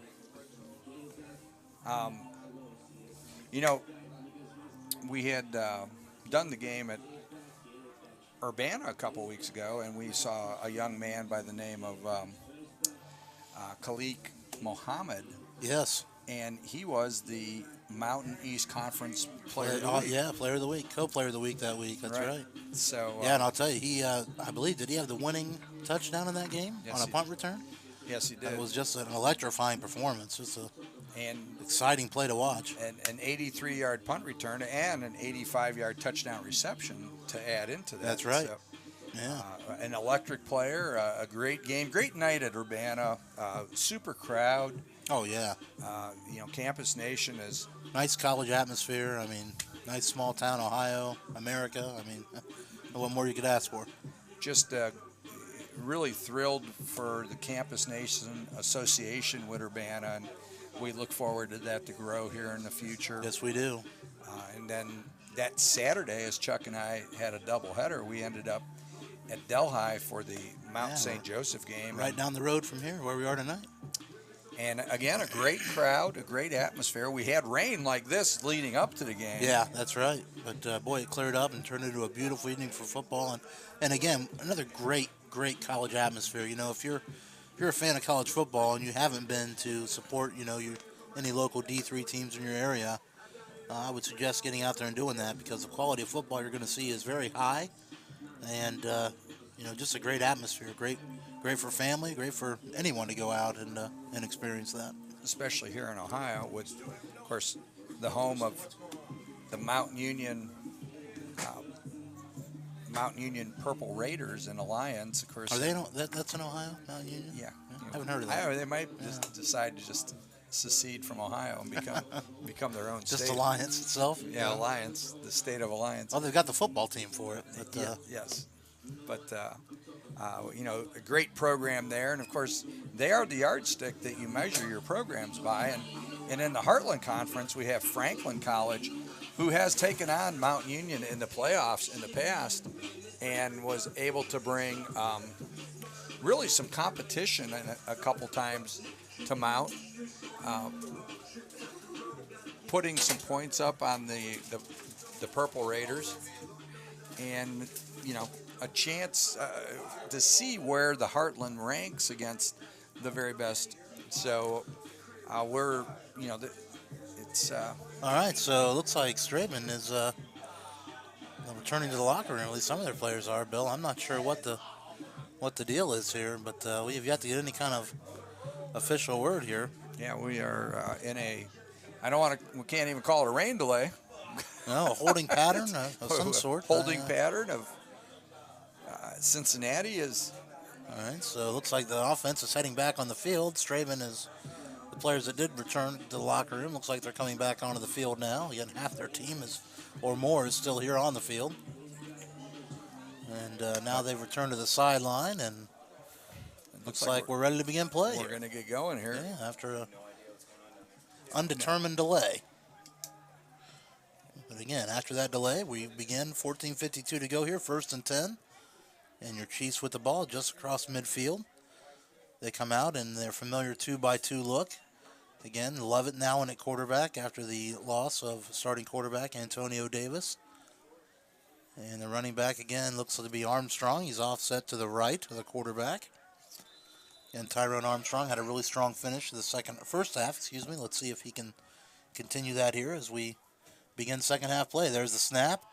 The give is to Armstrong. Armstrong fights off a tackle and is unable to break another one. He gets back to the line of scrimmage where it's going to be 2nd and 10 now. Just some great penetration there, Chuck. I mean, yeah, it really was. Penetration kills all run plays, and there's another example of that. Where again he could beat the first guy, but again there's just too many bodies in the backfield. So you got John McKeever and Phil Henderson. They sniffed that out right off the bat. Of course, we had talked about Paul Everson was just a man amongst boys there in the first half. Yeah, he really was. I'll tell you, really a trend setter and a tone setter for this Spartan defense. So, again, 2-by-2 look here. Running back to the right of Lovett.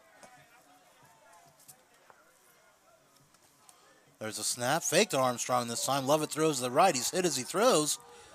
And I'm not sure what happened. Strabane looks to be a turnover, and the official signals that way. So my view was obstructed. I'm not sure if he caught it and then fumbled it, or whether that was an interception. Was it a catch and then fumble? It was a catch and a fumble, and I think that is might be what we're going to see in a second. I think it might be number 85. It is.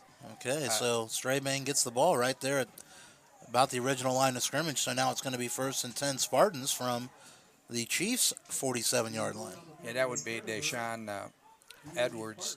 From their own 47-yard line. Okay, so Strabane comes out with Kurt Houdini Lewis at quarterback, and they've got a 2-by-2 set with we'll get a read on the running back here, and that looks like Julian Duran. Yep, that's our usual suspect there, number 35. And the drop by Lewis, and Lewis looks to the middle of the field. And skied it, and I'll tell you, Mario Pleasant had it, but he just couldn't hang on. His wet ball slipped through his fingers. It was intended for Marcus Brown. But Marcus needed a ladder to catch that one. Marcus tried to get up on that one, Chuck, did, and he could not elevate enough for that. That's right. So we're going to be looking at 2nd and 10 here from the 47-yard line. Would have needed NBA ups for that one, Yes, Bill. Wilt Chamberlain might have had a hard time with that one. That's right. I'm showing my age there. Yes, you are. With a Wilt Yeah. Chamberlain. Yes, you are. The greatest basketball Yeah. player of all time. Well, again, but great enough that probably most of our listeners at least know who he is. So. Yeah, have an idea. Yeah. Have an idea. 2x2 set. Duran off to the right. Chiefs bringing pressure. Oh, and nowhere for Duran to go. He's Yeah, gonna but again, way too many Chiefs in the backfield. Just can't get away from the penetration there. Seems so. to be a problem for both lines on offense, Chuck. Yeah, it really does. You're right, Bill. So I think Barry made the initial contact and then hung on and was able to get back in on the tackle. Of course, Anthony Berry, the leader there at middle linebacker. And, Anthony, the advantage, if you've ever played linebacker, you know that when you have a defensive line that penetrates or is creating havoc for the offensive line where they cannot get out there to block you, wow, you're going to have a lot of tackles. Yeah, that's exactly right. And actually, that was either him or it could have been 21 Aaron Moore. So And Aaron Moore's had a nice game tonight, yes, too. he has. Don't want to slide him if that's who that was. So Moore, again, is the up linebacker there and creeping up towards the line of scrimmage. So Duran and Lewis in the backfield. Lewis takes his quick drop, gets it out to Pennington, and Pennington tries to cut it back, but just a short gain. And yeah, nice initial move there by Pennington. But again, Dre Reap and another defender there right on him right away. So all for naught. Only gets back a yard away from the original line of scrimmage, so they have a 3rd and 11 here. Or 4th and 11. Might check that. And so it's going to be a punting situation for Strabane. And the 300 squandered an opportunity when they recovered that fumble, Chuck. And this may be the recipe for the rest of the night. They've got a chance to pin Cincinnati deep, but we'll see. They've had their woes punting the football. They do. And so there is the punt. Oh, and another poor kick. It's hard to see. Oh, and it comes out about the 48-yard line of Cincinnati. So great field position for the Chiefs. So not even down to the first down marker. So we're going to flip the field here, but the sticks are only going to have to move about 5 yards. So yeah, I was going to say I think it's a 6-yard punt total on that. So 1st and 10 Chiefs now from their own 49-yard line. Again, trying to make up for their lost fumble on the last possession. That was not a 7-yard punt total. It was 6. 6. Yeah. Not 6. Yeah. No, it was 6. It was 6. Yeah. The key number here is 6. I thought it was 7. No. Okay. What are we talking about? Somebody out there knows, and they're laughing. All right, so 1st and 10 now for the 49-yard line. Okay. So we've got a little delay. Oh, we got some movement here. Yeah, we're actually moving now. 11:35 to go. Yeah, and the 3rd quarter.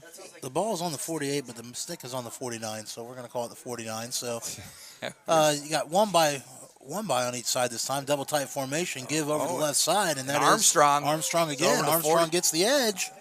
Armstrong is over to 45 and into the Cincinnati Chief tent. Yeah, knocked out of bounds there at about the 42 or 40. Looks like they're a mark. Maybe not quite that far. 44-yard line. Yeah. So going to bring up 2nd, and we'll call it a long 3 now for the Chiefs as they look to get things going here in the second half after their initial drive stalled on a fumble. And so Strabane, who's done a great job up front, needs to find an answer here. They don't want to let the Chiefs. Right, so 1 by 1 again. Oh, then they bring pressure Armstrong and Armstrong. Again, and, just bulls up the middle, and that is that Armstrong? Yeah, that's 30, Armstrong. Right? Yeah, Okay, sure is. So give over the left side, and that's going to be good for another Chiefs 1st down. Going to be 1st and 10 now from the 37. And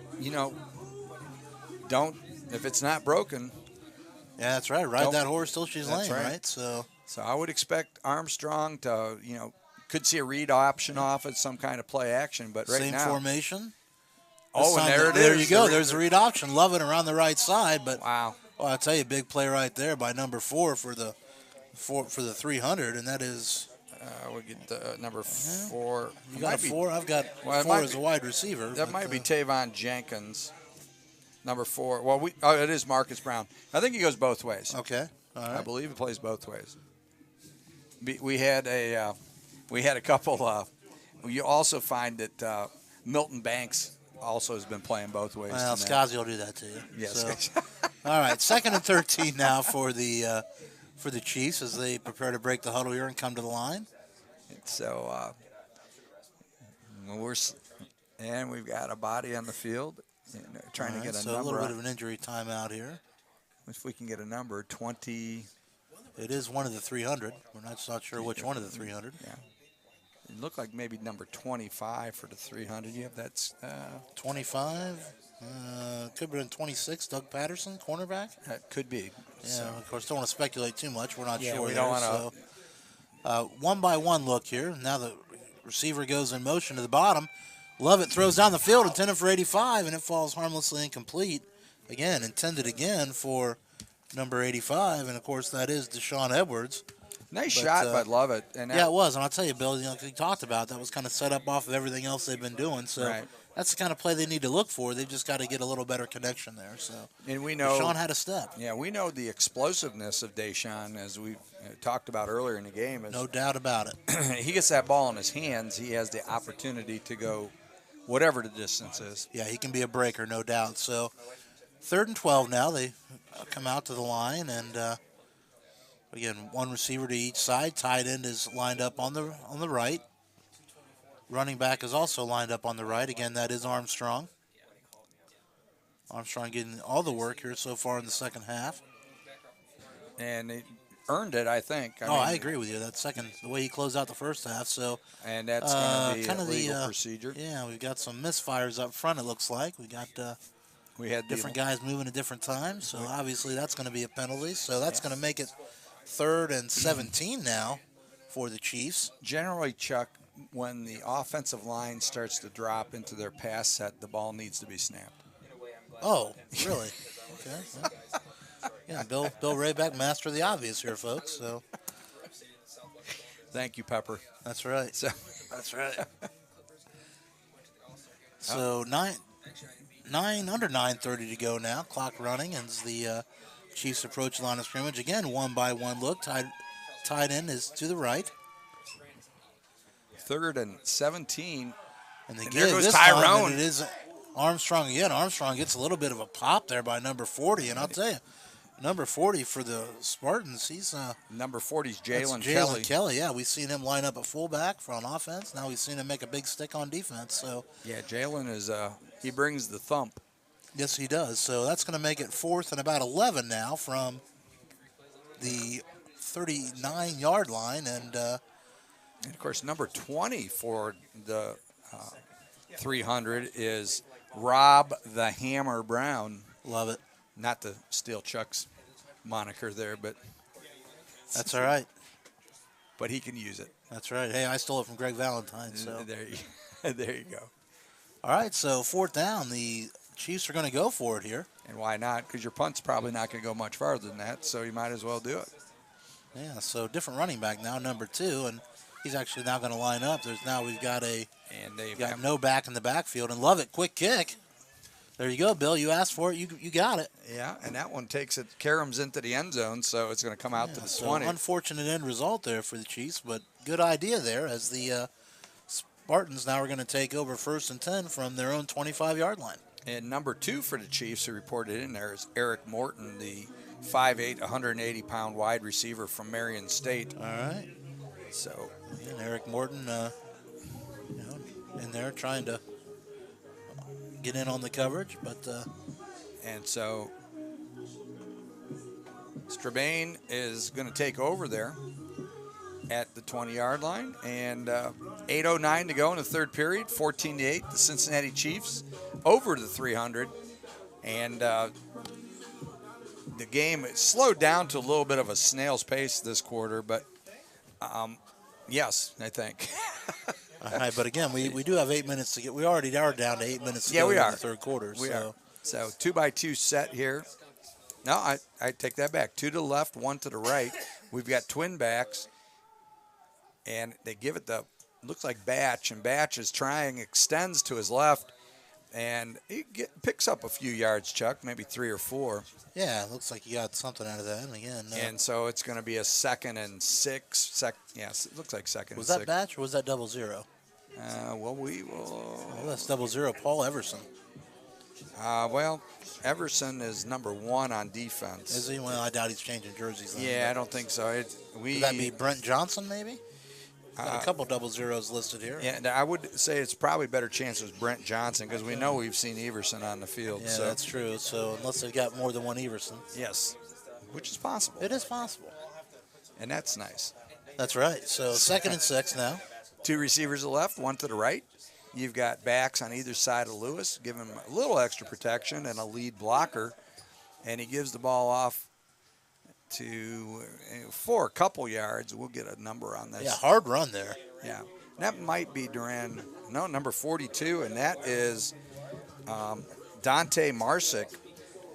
Marsick has 39 rushes for 160 yards and 2 TDs this year.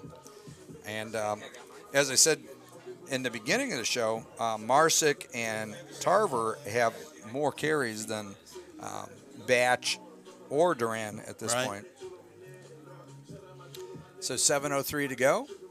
3rd period, 14-8 in favor of the Cincinnati Chiefs. And they're going to stay with the 2-back look with Lewis in the shotgun with backs to his left and right. Yeah, big 3rd down here for the Spartans. And if they can convert and keep this going, a little shuffle motion from right to left out of the backfield. And it's going to be a quarterback sweep. And Lewis appears to have it by about 2 yards as he squirts out. Magic Man doing a little trick there. About the 30-yard line. I think maybe 31. I'll tell you, it's all going to depend on this spot, Bill, because he was really close to the marker over there. I would agree. And from my vantage point, it looked like he got what he needed. But, you never know how the officials are going to see that over there. That's right. And then the question becomes, do you punt, considering the punting performance is – the punts have not went much further than 10 yards, Chuck. Yeah, they really haven't. But I'll tell you, in this field position, you're really limited to your options. It appears we have a penalty, which is going to move it back to 3rd and 15. And I think so that's going to change it. Now, did you see a flag? No, I didn't. I didn't see a flag. So we are at 3rd and 15 now. Okay, so however that happened, I do not know, but we've got shuffle motion in the backfield. Lewis gets the ball. He takes a drop. He looks. He's getting pressure, and that ball is just grounded. It was intended for number 4. Yeah, thrown out to Marquise Brown, but again, like you said, Bill, almost a grounding situation. He didn't really give Marquise a chance to make a play on the football. He was really up. I mean, Lewis had to get up on his front leg to see, and the ball just went right into the turf. Yeah, that's right. So 4th and long now. So Strabane really with no choice with the punt here. And again, Cincinnati going to try to make a play here, set up a return, possibly. So here we go. Or they may come after this. The back deep is number 3. That's Sergio Freeman. I think, the way things are going right now, Chuck, I think I'd love them kick it. Well, they really haven't had a chance to set up any kind of return. No. I mean, so there's the kick, and they do get a decent kick Best out. one of the night, I would say. Yeah, it's up over the 40, over the 45. Make it almost to midfield. It's going to go out of bounds at about the 46, 47-yard line. Yeah. So that's where the Chiefs will take over. 1st and 10 from the Strabane 47-yard line. And back deep for that one was number 22, Kevin Johnson. Played his college ball at Miami. Sergio Freeman was the deep man, I think. Okay. With 22. Kevin Johnson just was in on the coverage, or on the fielding team there, the receiving team. Okay, so it is going to be 1st and 10 from the 49. Again, if you're just joining us, we are on campusnation.com or 106.9 LPFM WZAA, broadcasting out of Jeffersonville, Ohio. Here comes the big man. And so we've been reset again. It is now on the 47-yard line, so...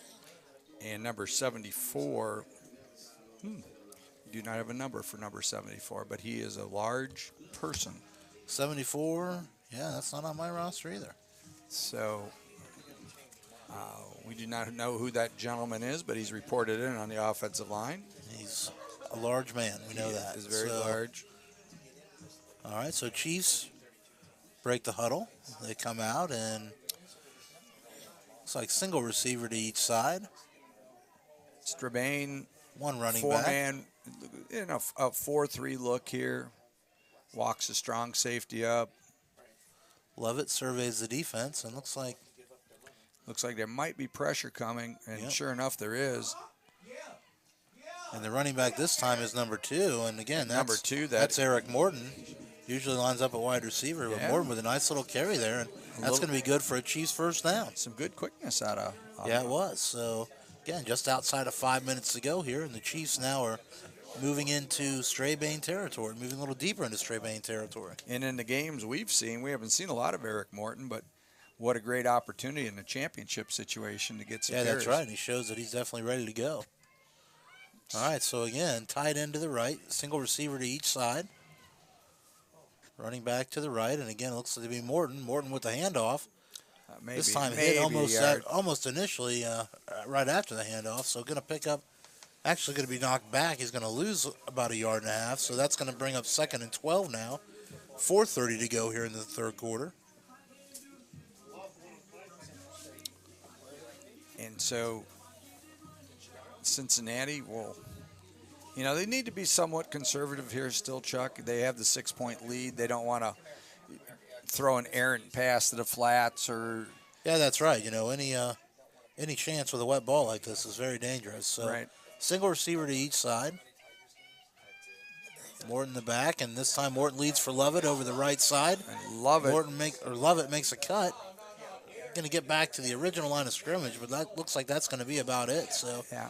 that's going to make it 3rd and 10 now for the Chiefs from the 37-yard line. Well, I tell you what, you saw Strabane's quickness there, Chuck, because that looked like Lovett had the beginnings of a decent run there, and just like that, the 300 closed it down. Yeah, they sure did. There hasn't been a lot open on the perimeter for either team tonight. A lot of good lateral speed out there. Yeah, both defenses have extreme quickness and good pursuit, so it makes it difficult to get outside. The most success has been when both teams have attacked straight on. Yeah, that's right. That's right. Just run downhill. And All right, so they break the huddle, come to the line. Again, single receiver to each side.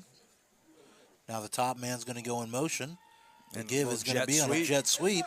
Oh, Boy, and he gets popped, and I and that believe was that's Paul- number 10. Paul Yeah, Jones. that is Paul Jones. And Jones looked like he had a nice little carry going, but took a nice little shot there. And we know that One of the Strabane defenders. Yeah, Paul Jones. We know one thing about Paul Jones is Fast. he can run. That's right. Paul had some great returns during the season. Yeah, he sure did. So he picked up about 5 there. It's going to bring up a 4th and 5. So let's see what the Chiefs decide to do. Last time they went for it on 4th down, they actually ended up quick kicking. We'll see what they do right here. On that jet sweep, Jones did what they call tunneling, is when they turn it inside before trying to get it all the way out to the edge. Right. So again, Morton's still the running back. Ooh, and that could be There's the snap. That and- could be against the 300, I believe it is. Yeah, but I think it was blown dead, so it's going to go for naught. It's going to be still going to be. Well, it's going to be 4th and 1 though now. Yeah, that's right. So definitely a more makeable situation. Nice job For by sure. So again, encroachment to call. nice job by the Chiefs on that. Yeah, it really was. So good discipline there. So Coach Poole deserves a little credit for. sure he does. Yep. So 4th and 1 now. Again, 2:20 to go in the quarter. Chiefs lead 14-8, and driving here, looking to convert and keep this drive alive now, as they try to score again here in the third quarter. So we've got receivers to both sides of the field, and Strabane has one backer in the middle, but they bring And him. they're coming and they- hard, but Oh. Lovett keeps it over the left side. And I think they got it, Chuck. Yeah, he's going to get the first down. down Not to the much 25, else, but, I believe. He's going to move the stick. So, yeah, Yeah. a gain of about, we'll call it maybe 3 on 3 4th yards. and 1. So, Boy, that was a gamble there by Strabane. They brought the middle backer, and if Morton is just able to overran it, squirt didn't by he? him, it Yeah, would have been. overran the blitz there. So, Yeah. okay, so 1st and 10 now. Again, inside 2 minutes to go in the quarter. Chiefs on the drive. 1:40 to go in the third period. So we've got another double tight situation here. Single receiver to each side. The give is to Morton. Morton bounces it over the right edge, but can't get free, and that's where he's going to be tackled by number 20. Yeah, I don't even know if That is was Rob Brown, the linebacker. So the Hammer. Rob the Hammer Brown. that's right. All right, so going to bring up 2nd and 10 now for the Chiefs. Again, from the Strabane 25-yard line.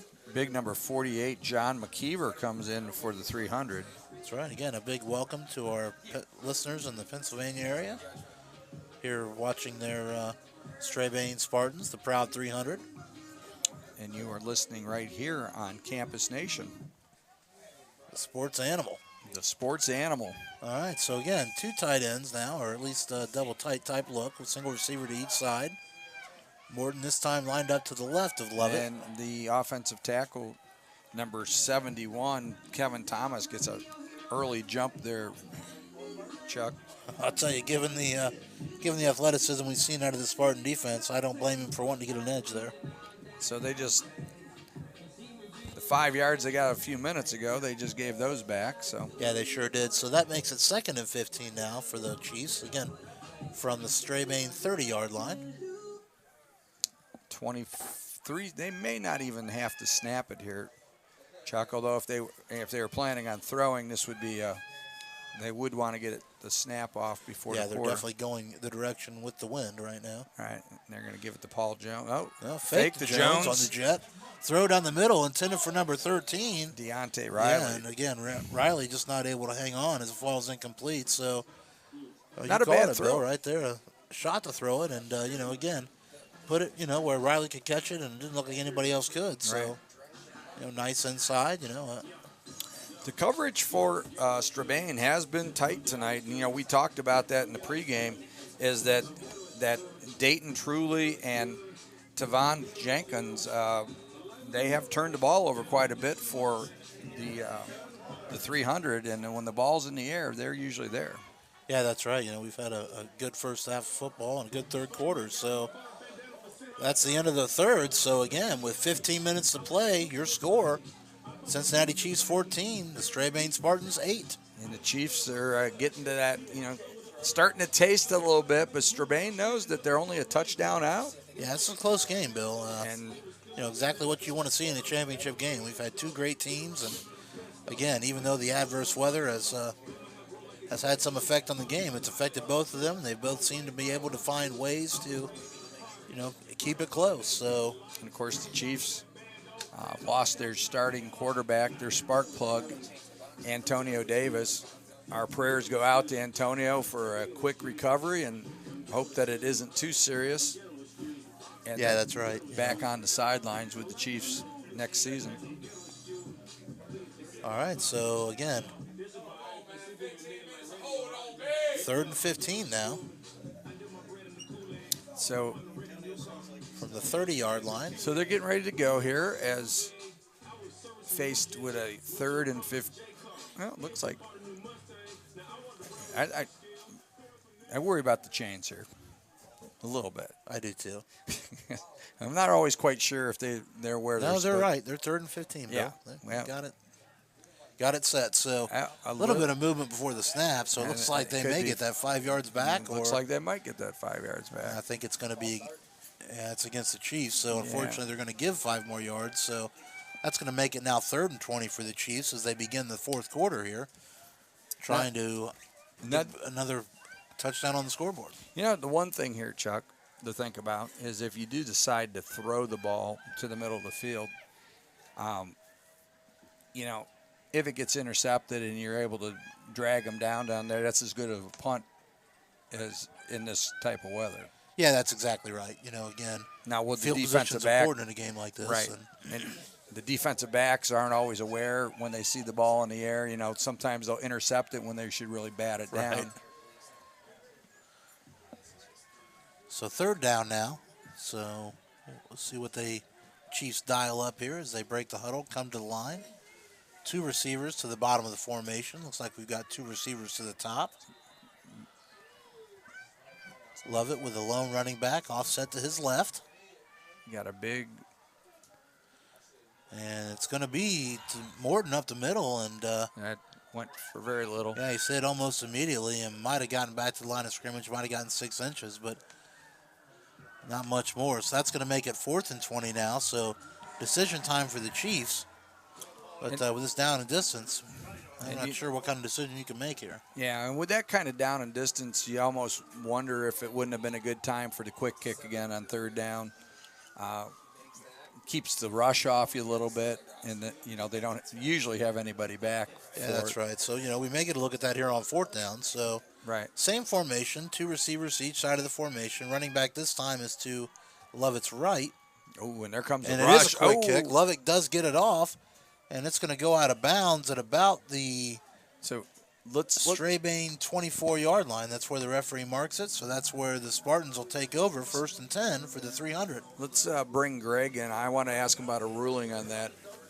On that quick kick, he got ran into, Greg, but he's not protected unless he's 7 yards back, correct? Yeah, okay. Yeah, because he has no protection because he was still lined up as a quarterback. If he drops back 7 or deeper, then he has the protection of a punter in that one. Yeah, I was wondering there. That hasn't changed in the last 20 years. Okay, that's one of the few things they haven't. Everything else has changed. They haven't messed around with. No. Yeah, because otherwise, then everyone would line up 7 yards, and then you get all these different protections and the quarterback. And that was the premise. Well, there was some teams A11 doing that a couple years ago. Yeah, the A11 was their whole premise. Right. They took the rule and they said, how can we make this rule work offensively? And sure enough, they did because. So what did they do? They changed the rule. Yeah, they changed the rule. So we don't like that. So, okay, so Strabane has the ball, and Lewis in the shotgun and gives it off. I think it's Duran, but we'll see here in a second. Yeah, run up the middle. He's going to pick up a couple. Yeah. But again, just hasn't been much running in there all day up the middle. So Julian Duran. He's going to gain about 4. So probably one of the biggest gains up the middle all day. And Duran has some good quick feet, and this is why you're tackling. I mean, if you're Cincinnati, you have to have laser focus right here. You have to tackle with authority and make sure that you just don't put an arm out there because even though they have not had a great amount of success tonight running the football, the 300 at any point has kids that can go all the way. Oh, you're right. We're a broken play away from a tied ball game here. So Lewis in the gun with Duran to his to his right. I'm sorry, and he's going to run a little bit of a big quarterback sweep to the right. Yeah, staying alive out there. Able to pick up 3 yards. And I wasn't sure at first there, Chuck, if that wasn't supposed to be an option play that they were trying to run. But yeah, you wonder, but there wasn't a pitch relationship there. No, there wasn't. But again, the Chiefs did a nice job there of closing that in and just getting hats to the football, like you said, and making a nice sure tackle there because quarterback has shown he's got some elusive tendencies. Yeah, okay. All right, so again, folks, just keep in mind, you are joining us on campusnation.com. Also, listeners could be listening to us on 106.9 WZAA LPFM in Jeffersonville. One thing, these running backs and quarterbacks, when they're running the football, if they show a little more patience, there are a lot of cutback lanes where the linebackers are not filling in their proper gaps or overrunning it. So if they slow down just a little, they're going to get some big yardage. And on a wet field, that creates a problem for defense. So ball blown dead here. So we're going to have illegal procedure on the 300, it looks like. All right, so that's going to back it up, make it about 3rd and 8 now for the Spartans. And they definitely didn't, in that situation, you never need a penalty, but when you're in a 3rd and short, you want to get all those when they're there instead of making it a little bit more difficult for you. No, that's exactly right. Again, the Spartans haven't had a ton of offensive success tonight, so any first down would have been good in that situation. Yeah, I think, as we talked about, it was like 61 yards in the first half, and I would venture to say I haven't seen a whole lot more than that here in the second half. Okay, so 3 receivers to the right, and a tight end I believe is in there too, or are they missing a player? But Lewis drops, he looks, he rolls to his left, some pressure, and then now he rolls to his right. He's still looking. Oh! Well, I tell you, Lewis has earned his nickname, hasn't he? He sure has. Houdini has been Houdini back there. I think we may have pass interference on that. Yeah, I think you're right. I think. Yeah, I'll tell you, with a scramble like that, you're probably either going to have that or holding. Yeah. Some kind of call where the defense is just trying to cover those guys. Targeting. Really? Ooh. Yeah, because when the defender came across, he hit the receiver in the head. And so we could be looking at an ejection. Could be an here. ejection. Yeah. And we've got one of the 300 out there doing some jumping jacks to get warmed up. And big number 48 there. That's John McKeever. In NFL rules, that's an automatic first down. In high school, it's not. A lot of people get that confused. In high school, there are only 4 automatic first downs: roughing the holder, roughing the snapper, roughing the passer, and roughing the kicker. Wow. Those are the only 4. People think it's everything else, but those are the only 4 automatics. Okay. Good to know. You're welcome. Official Greg with the input there for us. Resident Dean Blaine Dean. Yeah. There he goes. So low snap now. Low. Able to get it up and hand it off, but didn't. Going to get just past the line of scrimmage, gaining probably 2. That's going to make it 2nd and 8 now. Yeah. Call it a long 8, maybe 9. Yeah, there's Julian Duran, and Duran just not a whole lot. And with 10:47 to go, this is really key time for the 300 to buckle down and keep the drives going, move the chains, get some time off the clock. And if they do score and get the 2-point conversion, then the pressure automatically shifts back to Cincinnati with a backup quarterback in the game. Yeah, you're exactly right, Bill. But, we've seen Lovett be able to move the ball a little bit, but has not been able to get a score for these Chiefs. So 2-by-2 set. Lewis in the gun with his back on the right. Pennington comes on a jet sweep. A false start on the right tackle. And so a little movement there on the right side, so that's going to break it 2nd and now we'll call it 13. So the Spartans going the wrong direction here, Bill. Yeah, it makes it really tough on the tackles too. When they run jet sweeps like that, that tackle has to try to reach the defensive end. Yeah. And as athletic as these Chiefs defensive ends are, you want to cheat a little bit, get a little bit of a start, but he got too much of a start there for it to count. Yeah. And of course, Jameel Peoples and Vincent Harris, as we've seen all year, have been forces, Chuck, for the Chiefs, and yeah, they really have. They make a huge difference out there. And matter of fact, right now we've got, I think maybe David Gray is playing defensive end right here. That's a big D end. Yeah, maybe J.T. Shelby, big 6'4" defensive end out of Louisville. So again, swings it to the flat. It's going to fall incomplete. And that was intended for Darius Spinks. That's going to make it 3rd and about 15 now. So came off Darius's hands and long down the distance for the Spartans tonight. So Coach Moore rotating liberally on the defensive line, getting fresh bodies in there as much as he can. I knew you sat on the left for a reason. That's for another night. Yeah, if I was coaching here, I may do a quick kick because they don't have anybody deep. You're kicking with the wind at your back, and you may be able to fool them a little bit. So I don't know if they have that in their repertoire, but if they do, now would be the time to use it. You can't hold anything back. Thanks, Dan. It's a championship, right? We know, Dan. So, all right, so 3rd and 14 here. 2 receivers to the right, 2 to the left, and Lewis. On a reverse.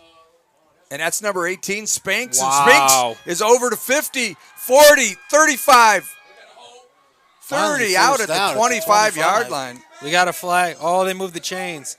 We could have an issue now. We've got a flag at the 39-yard line, but they moved the chains. Yeah, I tell you so what, we're gonna have to get this reset here. Well, they still have the at least still on the scoreboard. Yeah, on the scoreboard. Darius Spinks looked like he was shot out of a gun. When he sure did. I tell you, once he got that edge, he was off like a light there. A little inside handoff on that, and wow. And of course, Coach Poole says, "Put him back, put him back," right, and back that up. Yeah, so luckily they still have it. Says 3rd and 14 from the 36 on the scoreboard. Right. So the ball will go to the 30 or the previous line of scrimmage was at the 36, 3rd and 14, so the change should be at the 40, going to the 50. If you take it back from the 40, it should be 3rd down from the 30, so it'll be 3rd and 20. Thanks, Greg, for. Okay, there you go. You got that. The only reason I know that is because as a line judge, I look across at the chains every play, and that's my job to make sure, because we actually had one the week before where the chains moved to give him a 1st down when it should have been 3rd and 1. So. Yeah. All right, so it is back at expertise of an official. It's nice to have an official in the box here. Chains are only 6 yards apart. Yeah, they. We got it. yeah, they need to pull those a little tight over there, don't I mean, they? the yard to gain should be the 50. I know they. Yeah, 49? they've got that correct. Okay. The original line of scrimmage, he should pull it, but I mean that one's not as big of an issue. Yeah, right. As long as the to go is right. You know, it's nice to have Ed Hockerly up here in the box. I've been working on the biceps too. I was going to say he doesn't have the biceps of Hockley. Yet. Two by two set. Lewis rolls to his right. A little pressure there. Still rolling to his right. And, run down from behind. The ball's out. Yeah, I believe Strabane fell on it, but again, still going to be 4th and a mile here.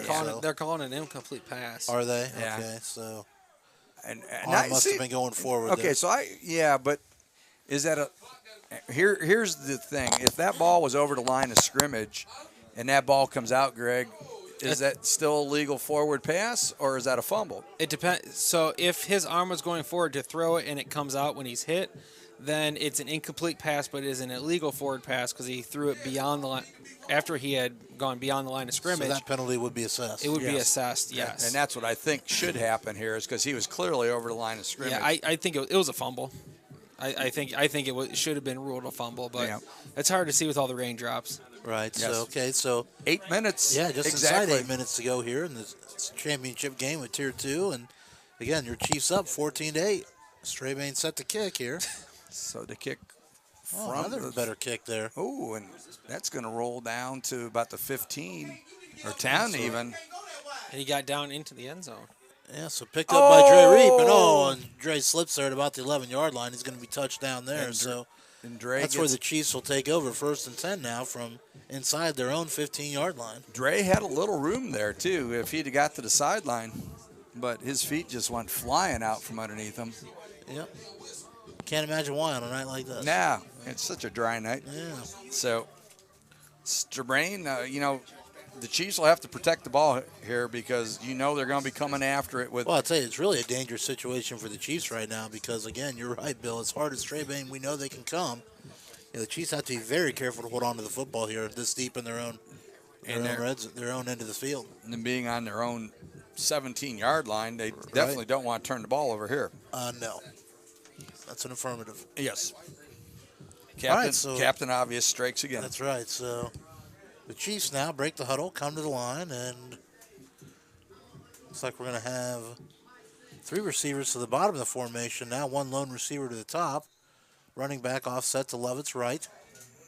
Strabane is Lovett gets a single snap high handoff over the left side. Oh, and he gets popped right there at the line of scrimmage. Maybe falls forward for a yard or two. But that's it. Guess who was in the middle of that? I don't have to. I already know who. Paul Everson is right there. All right, so 2nd and 2 now. One thing I don't understand is they're not going to throw the football into this wind with their backup quarterback, yet they keep running a dime package where they're moving the linebackers outside. Keep them in the box and let them throw the football. Right. Yeah. Well, challenge them because now they haven't shown that they can. Same formation. Really do that. Right, so here they have 2 linebackers inside. And the Chiefs and give over the left side again. It's Armstrong, and Armstrong picks up another 2 or 3 yards. So that's going to make it 3rd, and we'll call it 6 now from the 22-yard line. It looked like Paul Everson again. I don't know how many tackles Everson has tonight, but he's got a lot. A bunch. Couple. Yeah, a bunch. He's got at least 1 or 2. Yeah. Per quarter. Per drive. Yeah. And we see why he had 22 sacks this year and 28 TFLs. There's just So again, 3 receivers to the bottom of the formation, lone receiver to the top, running back to the right.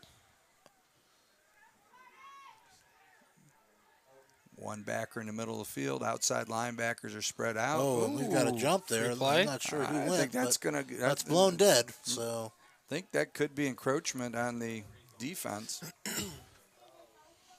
Cincinnati's pointing that way, and Greg, I believe, did I hear them say on Thursday night's game that that they're not going to allow those to go now this year? That I have no idea. I didn't watch. I haven't watched too much NFL lately. I thought I heard that this year that they're basically eliminating the free play on that. Well, that was going to be my point. If this is NFL rules and if it is the way it's always been, they should have run it through. They should have let it go. That's Right. not the first time they've killed it, unless there is contact made or the he's defender is unabated to the quarterback. Right. Other than that, let it play. Oh, it's okay. It's a false So start. it is false start. That Yeah, makes so- sense. Yeah. So it doesn't matter. Right. 6:07 to go. 14-8. Cincinnati Chiefs over to Strabane. 300. All right, so now 3rd and 11 now for the Chiefs, and again, the Chiefs would love to be able to pick up this first down and They sure would. play a little keep away from the Spartans. Maybe a nice 6-minute drive. Well, and Chuck, the point, going back to the point you brought up when this drive started, is this puts the Chiefs in a really bad situation right here because, they're going to have to get a punt out, and from this position, if they get out to the 50, that's going to be a decent punt. Yeah, that's right. All right, so same formation again. 3 receivers to the bottom, 1 to the top. Running back to the right. Just a loose look there. Give this time is again to Armstrong. Armstrong bounces it to the left. And just maybe Breaks a tackle or two. Gets back to about the original line of scrimmage. That's going to be about it. Now they're going to give him about 5 or 6 they're going on to give him a that. little more than that, I guess. So it's going to be 4th and 6. Creates a huge problem for him though now. It certainly puts him in a more decision-ridden situation. We'll and see by what the way, they do. that was Everson on the tackle. He just shuffled down the line of scrimmage, kept his shoulders parallel, took him right to the ball. Why wouldn't he? And we've seen this in numerous games, but Chuck, I don't know if they have an MVP or defensive MVP, but that Paul Everson would definitely have to be. So yeah, we know they have one and we know who it is. Yes. All right, so here's the snap. Love it. And it's not love it. It looks like now- it is love it. It is Yeah, love it. It is love it. So is that a first down now? I wonder what happened. They got offside on the defense, but they keep blowing the flag and it's not a dead ball. But NFL rule, they Should let it go. Okay, so it looks like it is encroachment. So Right. that's going to make it 4th and about 1 now. Yeah. If it gets assessed the way we think it's going to, and it looks like it is. So I think they erred on a lot of the encroachments. On that one is a good call because he had a clear path to quarterback. Right. On Yeah. those, that's where they protect the quarterback. But Right. I think on the other ones, there's 3 or 4 that they stopped that they shouldn't have. But I tell you what, this has been a tough assignment to get a yard like this against that defensive front. So yeah, that's right. Cincinnati's going to have to bear down and decide that they're going to just Big be down and distance. Same Yes, sure formation. is. 3 receivers at the bottom, 1 to the top. Running back to the right. Love it. Trying to draw the defense off. And they've got the gaps packed here, so trying to keep gap integrity. They're trying to draw them off again, but not this Lovett time. gets a snap, quick kick Oh, again, and gets off a nice kick. A nice move there by Coach It's going to hit Poole. on the 45 and pretty much die right there. So Great. Chiefs will touch it dead, and Great that's move where there. the Spartans will start. Yeah, it really was. You're right, Bill. Good call there by the Chiefs. And so this would be those situations where, you have to do the unexpected when the conventional isn't working, and that's why you've got to, keep them off balance. Can't hold anything back, Hey, it's championship. All right, so again, 1st and 10 now for the Spartans. Excuse me, they're going to take over from their own 45-yard line. And let's see if Houdini can pull off some magic here as Kurt Lewis. 47. The clock is getting 48. short in time here with 4:18 to go in the 4th quarter. One advantage they have is the wind is at their back. And both teams have all their timeouts. So we'll see if that comes into play here. Now, do we have overtime? What are the overtime rules for College. College College, rules. yeah. Okay. Yep. So, we got the oop-de-loop. Yeah, so 4 receivers to that side. Yep, 4 receivers to the right. That's a legal formation. Yeah, And it's going to be called. and Well, they had a false start, but they only had 6 on the line. They had 2 down here. yeah, So they had the 5 linemen and 1 receiver and they up had top. 3 off on the. Well, Yeah. I don't know. Weren't 2 of those guys up there on the line? No, they only had the And one was they- on. They had 3 off. They were I kind thought of one of the slot guys was on the line, too. well. They're kind of curved back. They weren't. 2 of them. I don't think they had 2 up on the no, line. and looking at the head linesman across, he put 2 arms out in front of him, which means he only has 3 He's guys signaling, on the line. on his side, right? Yeah. So. Yeah, All right, so that's going to make it 1st and 15 now. Costly penalty there. And they're going to come out in they're going to put 3 to the right and 1 to the left here. And Kurt Lewis in the gun. Low snap, mishandles it. And he dumps it off.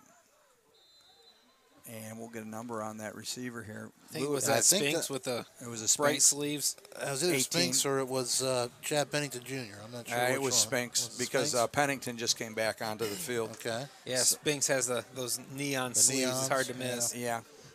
And, of course, after we saw Spinks on that one run, we know that he can, pick him up and lay him down. So he would be the guy that you want to get the ball to.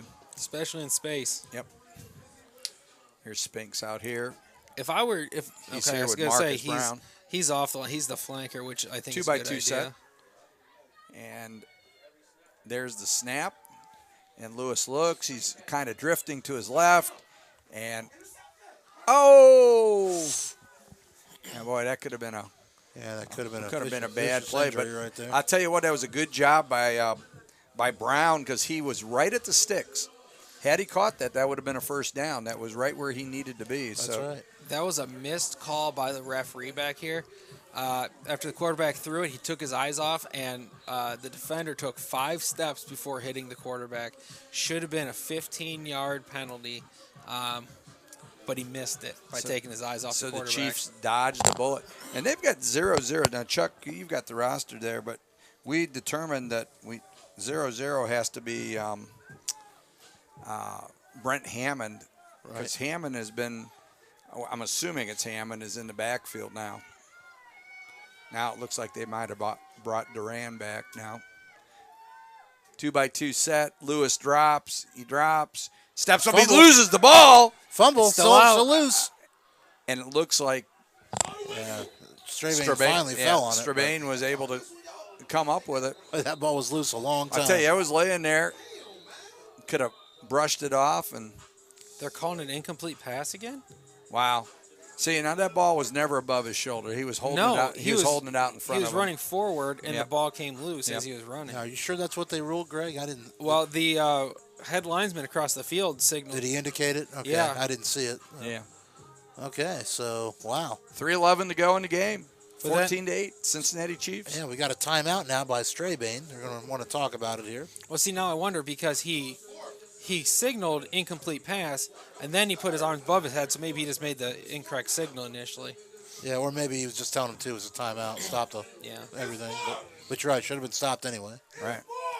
Well, if there's a penalty. Cincinnati will have to decline it for it to be 4th down. Correct. It's getting a little heated, man. A little heated. A lot of emotions out here. But it's a tonight. championship That's right. game, and That's what you would this expect. is for all the marbles. Can't order anything back here. No. Thanks, Dan.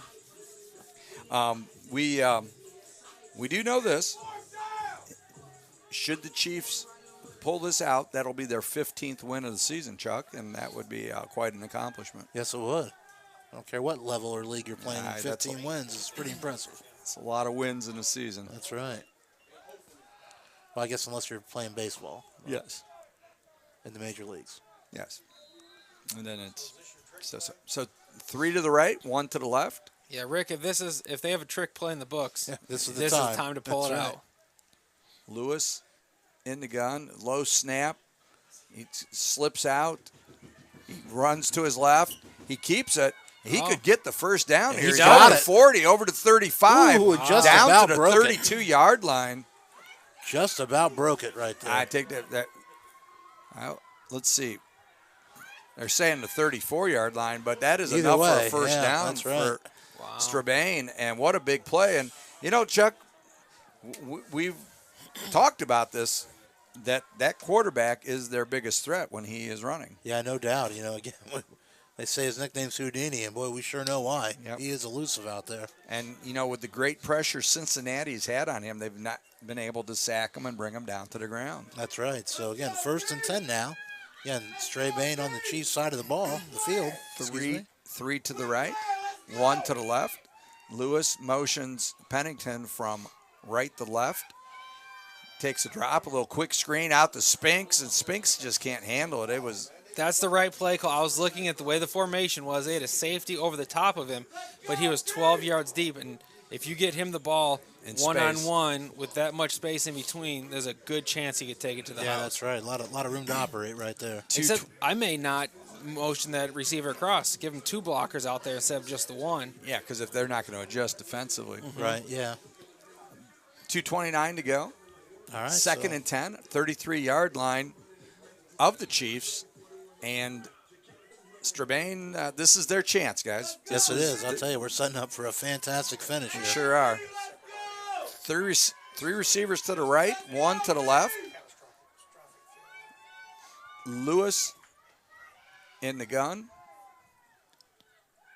And he drops, he looks, he's jumping around in the pocket. He takes off to his left again, but Houdini keeps it going. He's over to 30, down to the 28-yard line, Chuck. I don't know how he got out of that again. This kid's fun to watch, isn't he? He sure is. If nothing else, he is fun to watch. You just can't arm tackle this kid. No, you can't. That's right. And so that should keep the clock rolling. They had a timeout. Oh, okay. So there's a timeout by Strabane. All right, so that's their second of the half. So 14-8. Cincinnati leads by a slim margin. And Strabane is in a position now that they can make this a fantastic finish. That's right.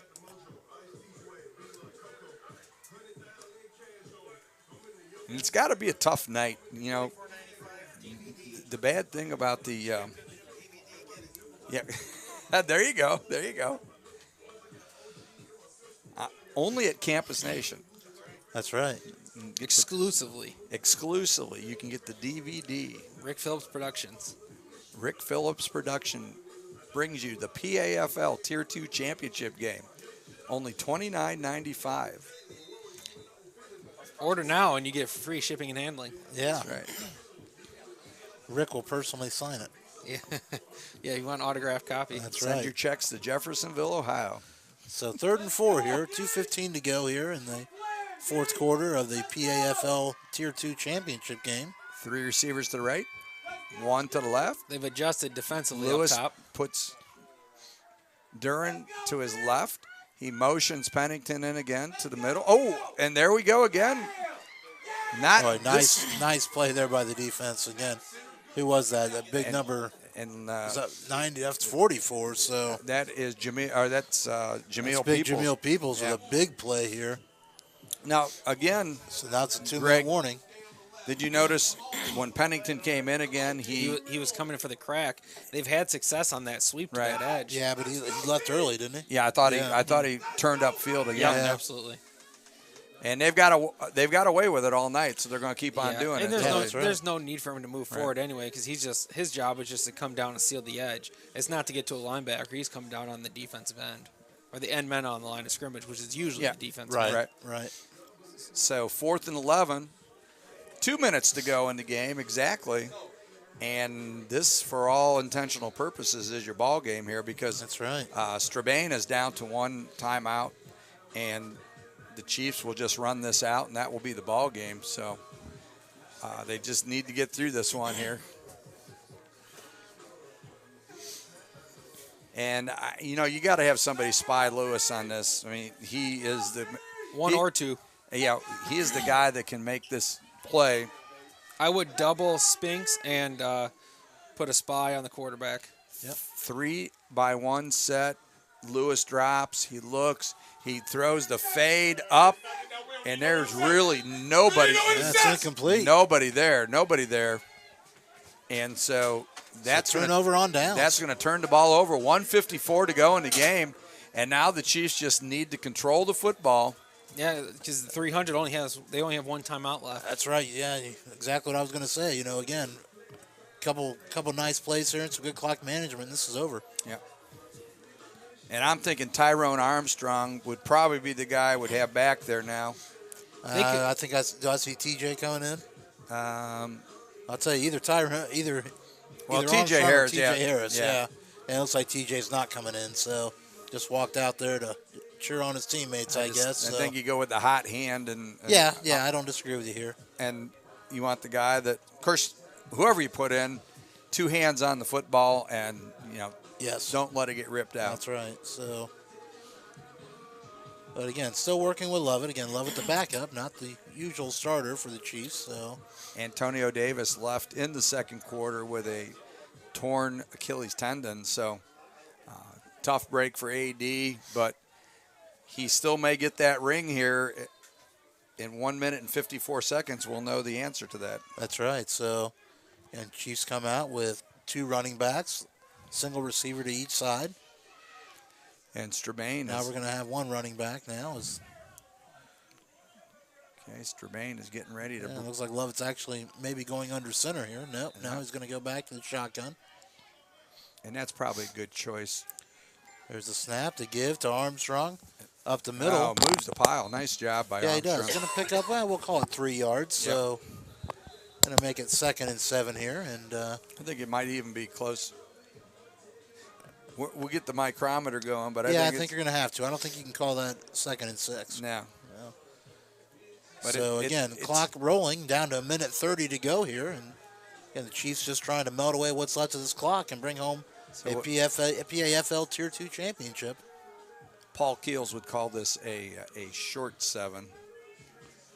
We need to go down to Jim Carsano's on the sideline, see what he says. I don't know what the heck they're doing down here. All right, back to you, Paul. Thanks, JK. Oh, and we got a victory formation here. All right, so again, Strabane with 1 timeout left. Clock ticks away. We're at 1 minute down to go. 1 minute. And Lovett takes the knee, and Strabane can stop it. They see if they do, and they did. Okay, so and they do call their final timeout. So again, we want to thank everyone this year. This has been a great inaugural season for us covering the PAFL, and again, we hope to bring you a lot more exciting news when it comes to semi-professional football in the coming days and weeks and months, and hopefully we'll have the big announcement here soon, and we'll get things rolling. That's right. So again, 51 seconds left to go, and here in the Tier 2 championship game, and Strabane calls their final timeout. So should be a matter of just a couple kneel downs here, and well, it's 3rd down. They take a knee, so they're going to have to snap the ball twice. That's right. But what I would do, depending on how much time is, so I would stand there until they come across, then take a knee, run as much time as you can. Take a drop. And then on 4th down, do the exact same thing, and then just chuck it if you need to. Oh, ball's loose. Yeah, we're going to have a penalty there. I think they're offsides. It's going to be a first down because the nose tackle swiped the football out of the center's hand. Unsportsmanlike conduct. He called a personal foul, but it should be unsportsmanlike, All right, so again, that is pretty much going to be it. And, Big Eddie Davis. Strabane, some of their players starting to exit the facility already. I guess they've decided the game's over. Yeah, and, we know it pretty much is. Yep. So. But you still got to snap it. Hey, Bill, look at AD out of the field. I think you're supposed to, but I don't see it. I don't know. You don't see it happening? No, I think they're going to. They may just end this. I think you're right. Yeah. So the we'll clock see. is just running down here. So players congratulating each other, shaking hands, and again, both these teams, nothing to be ashamed of. We had a great ball game tonight. And in a class move, Paul Everson is the first one across the field for Strabane. Yeah. And played a great game. As we said, he should be based on what we've seen, he would be the defensive MVP this year because he was just a man amongst boys there. Yeah, and his stats certainly show that. Right. And some good sportsmanship at the end by both teams. Congratulations to the Cincinnati Chiefs, the Tier 2 PAFL champions. And most definitely. we've had a lot of fun covering the Chiefs this year, and glad that we could see them bring one home. And our thanks to Thomas Page for being here with us today and helping. And and Thomas is going to be working in with us, and we're going to get Thomas on some broadcasts here in the near future. And appreciate you coming out on this rainy night to help us. And then, of course, Greg Fuga Henning here, Mr. Official. I'm like the plague. He's like, he just keeps on coming back. Not sure what that means. Yeah, You can't get rid of me. Oh, okay. You know, Chuck the Hammer Hale, and of course Bill the Razor Rayback, and the owner, Rick Phillips. So, owner, operator, producer. That's right. Man of many hats. Yes. So, guys, it's been. We're gonna get a little wrap up here. We may get. Don't know if we're gonna get an opportunity for interviews, but let's get Rick on there. Let's get a few comments and retrospect on the season and going forward. So, Rick, our first season of the PAFL, and ends with a not the best weather, but a good, exciting game, and came down to the last couple minutes, and that's the way you would want it. Yeah, this was a great championship matchup here, and we congratulate both teams. And really to come this far from Pennsylvania and be able to defend, as well as they did, that's saying a lot, especially with the adverse conditions that we've seen tonight. This has probably been, at least maybe not the worst game I've ever had to do, but one of the worst as far as it's going to be in that top 10, right? That's right. That's right. So anyway, I don't know. Are we actually going to get some stats that we're going to go over, or are we just going to go ahead and wrap it? I do not know if we got no stats. The guy that gave me the stats earlier went down to present the trophy. All right. Oh, okay. that was the commissioner of the PAFL. Okay. So all right. Okay. Well, for the entire Campus Nation crew and for WZAA 106.9 LPFM in Jeffersonville, Ohio, as well as CampusNation.com, the sports animal, your home for high school, college, and also professional sports. This is Rick Phillips with the Campus Nation crew. Good night, everyone. Good night. Good night.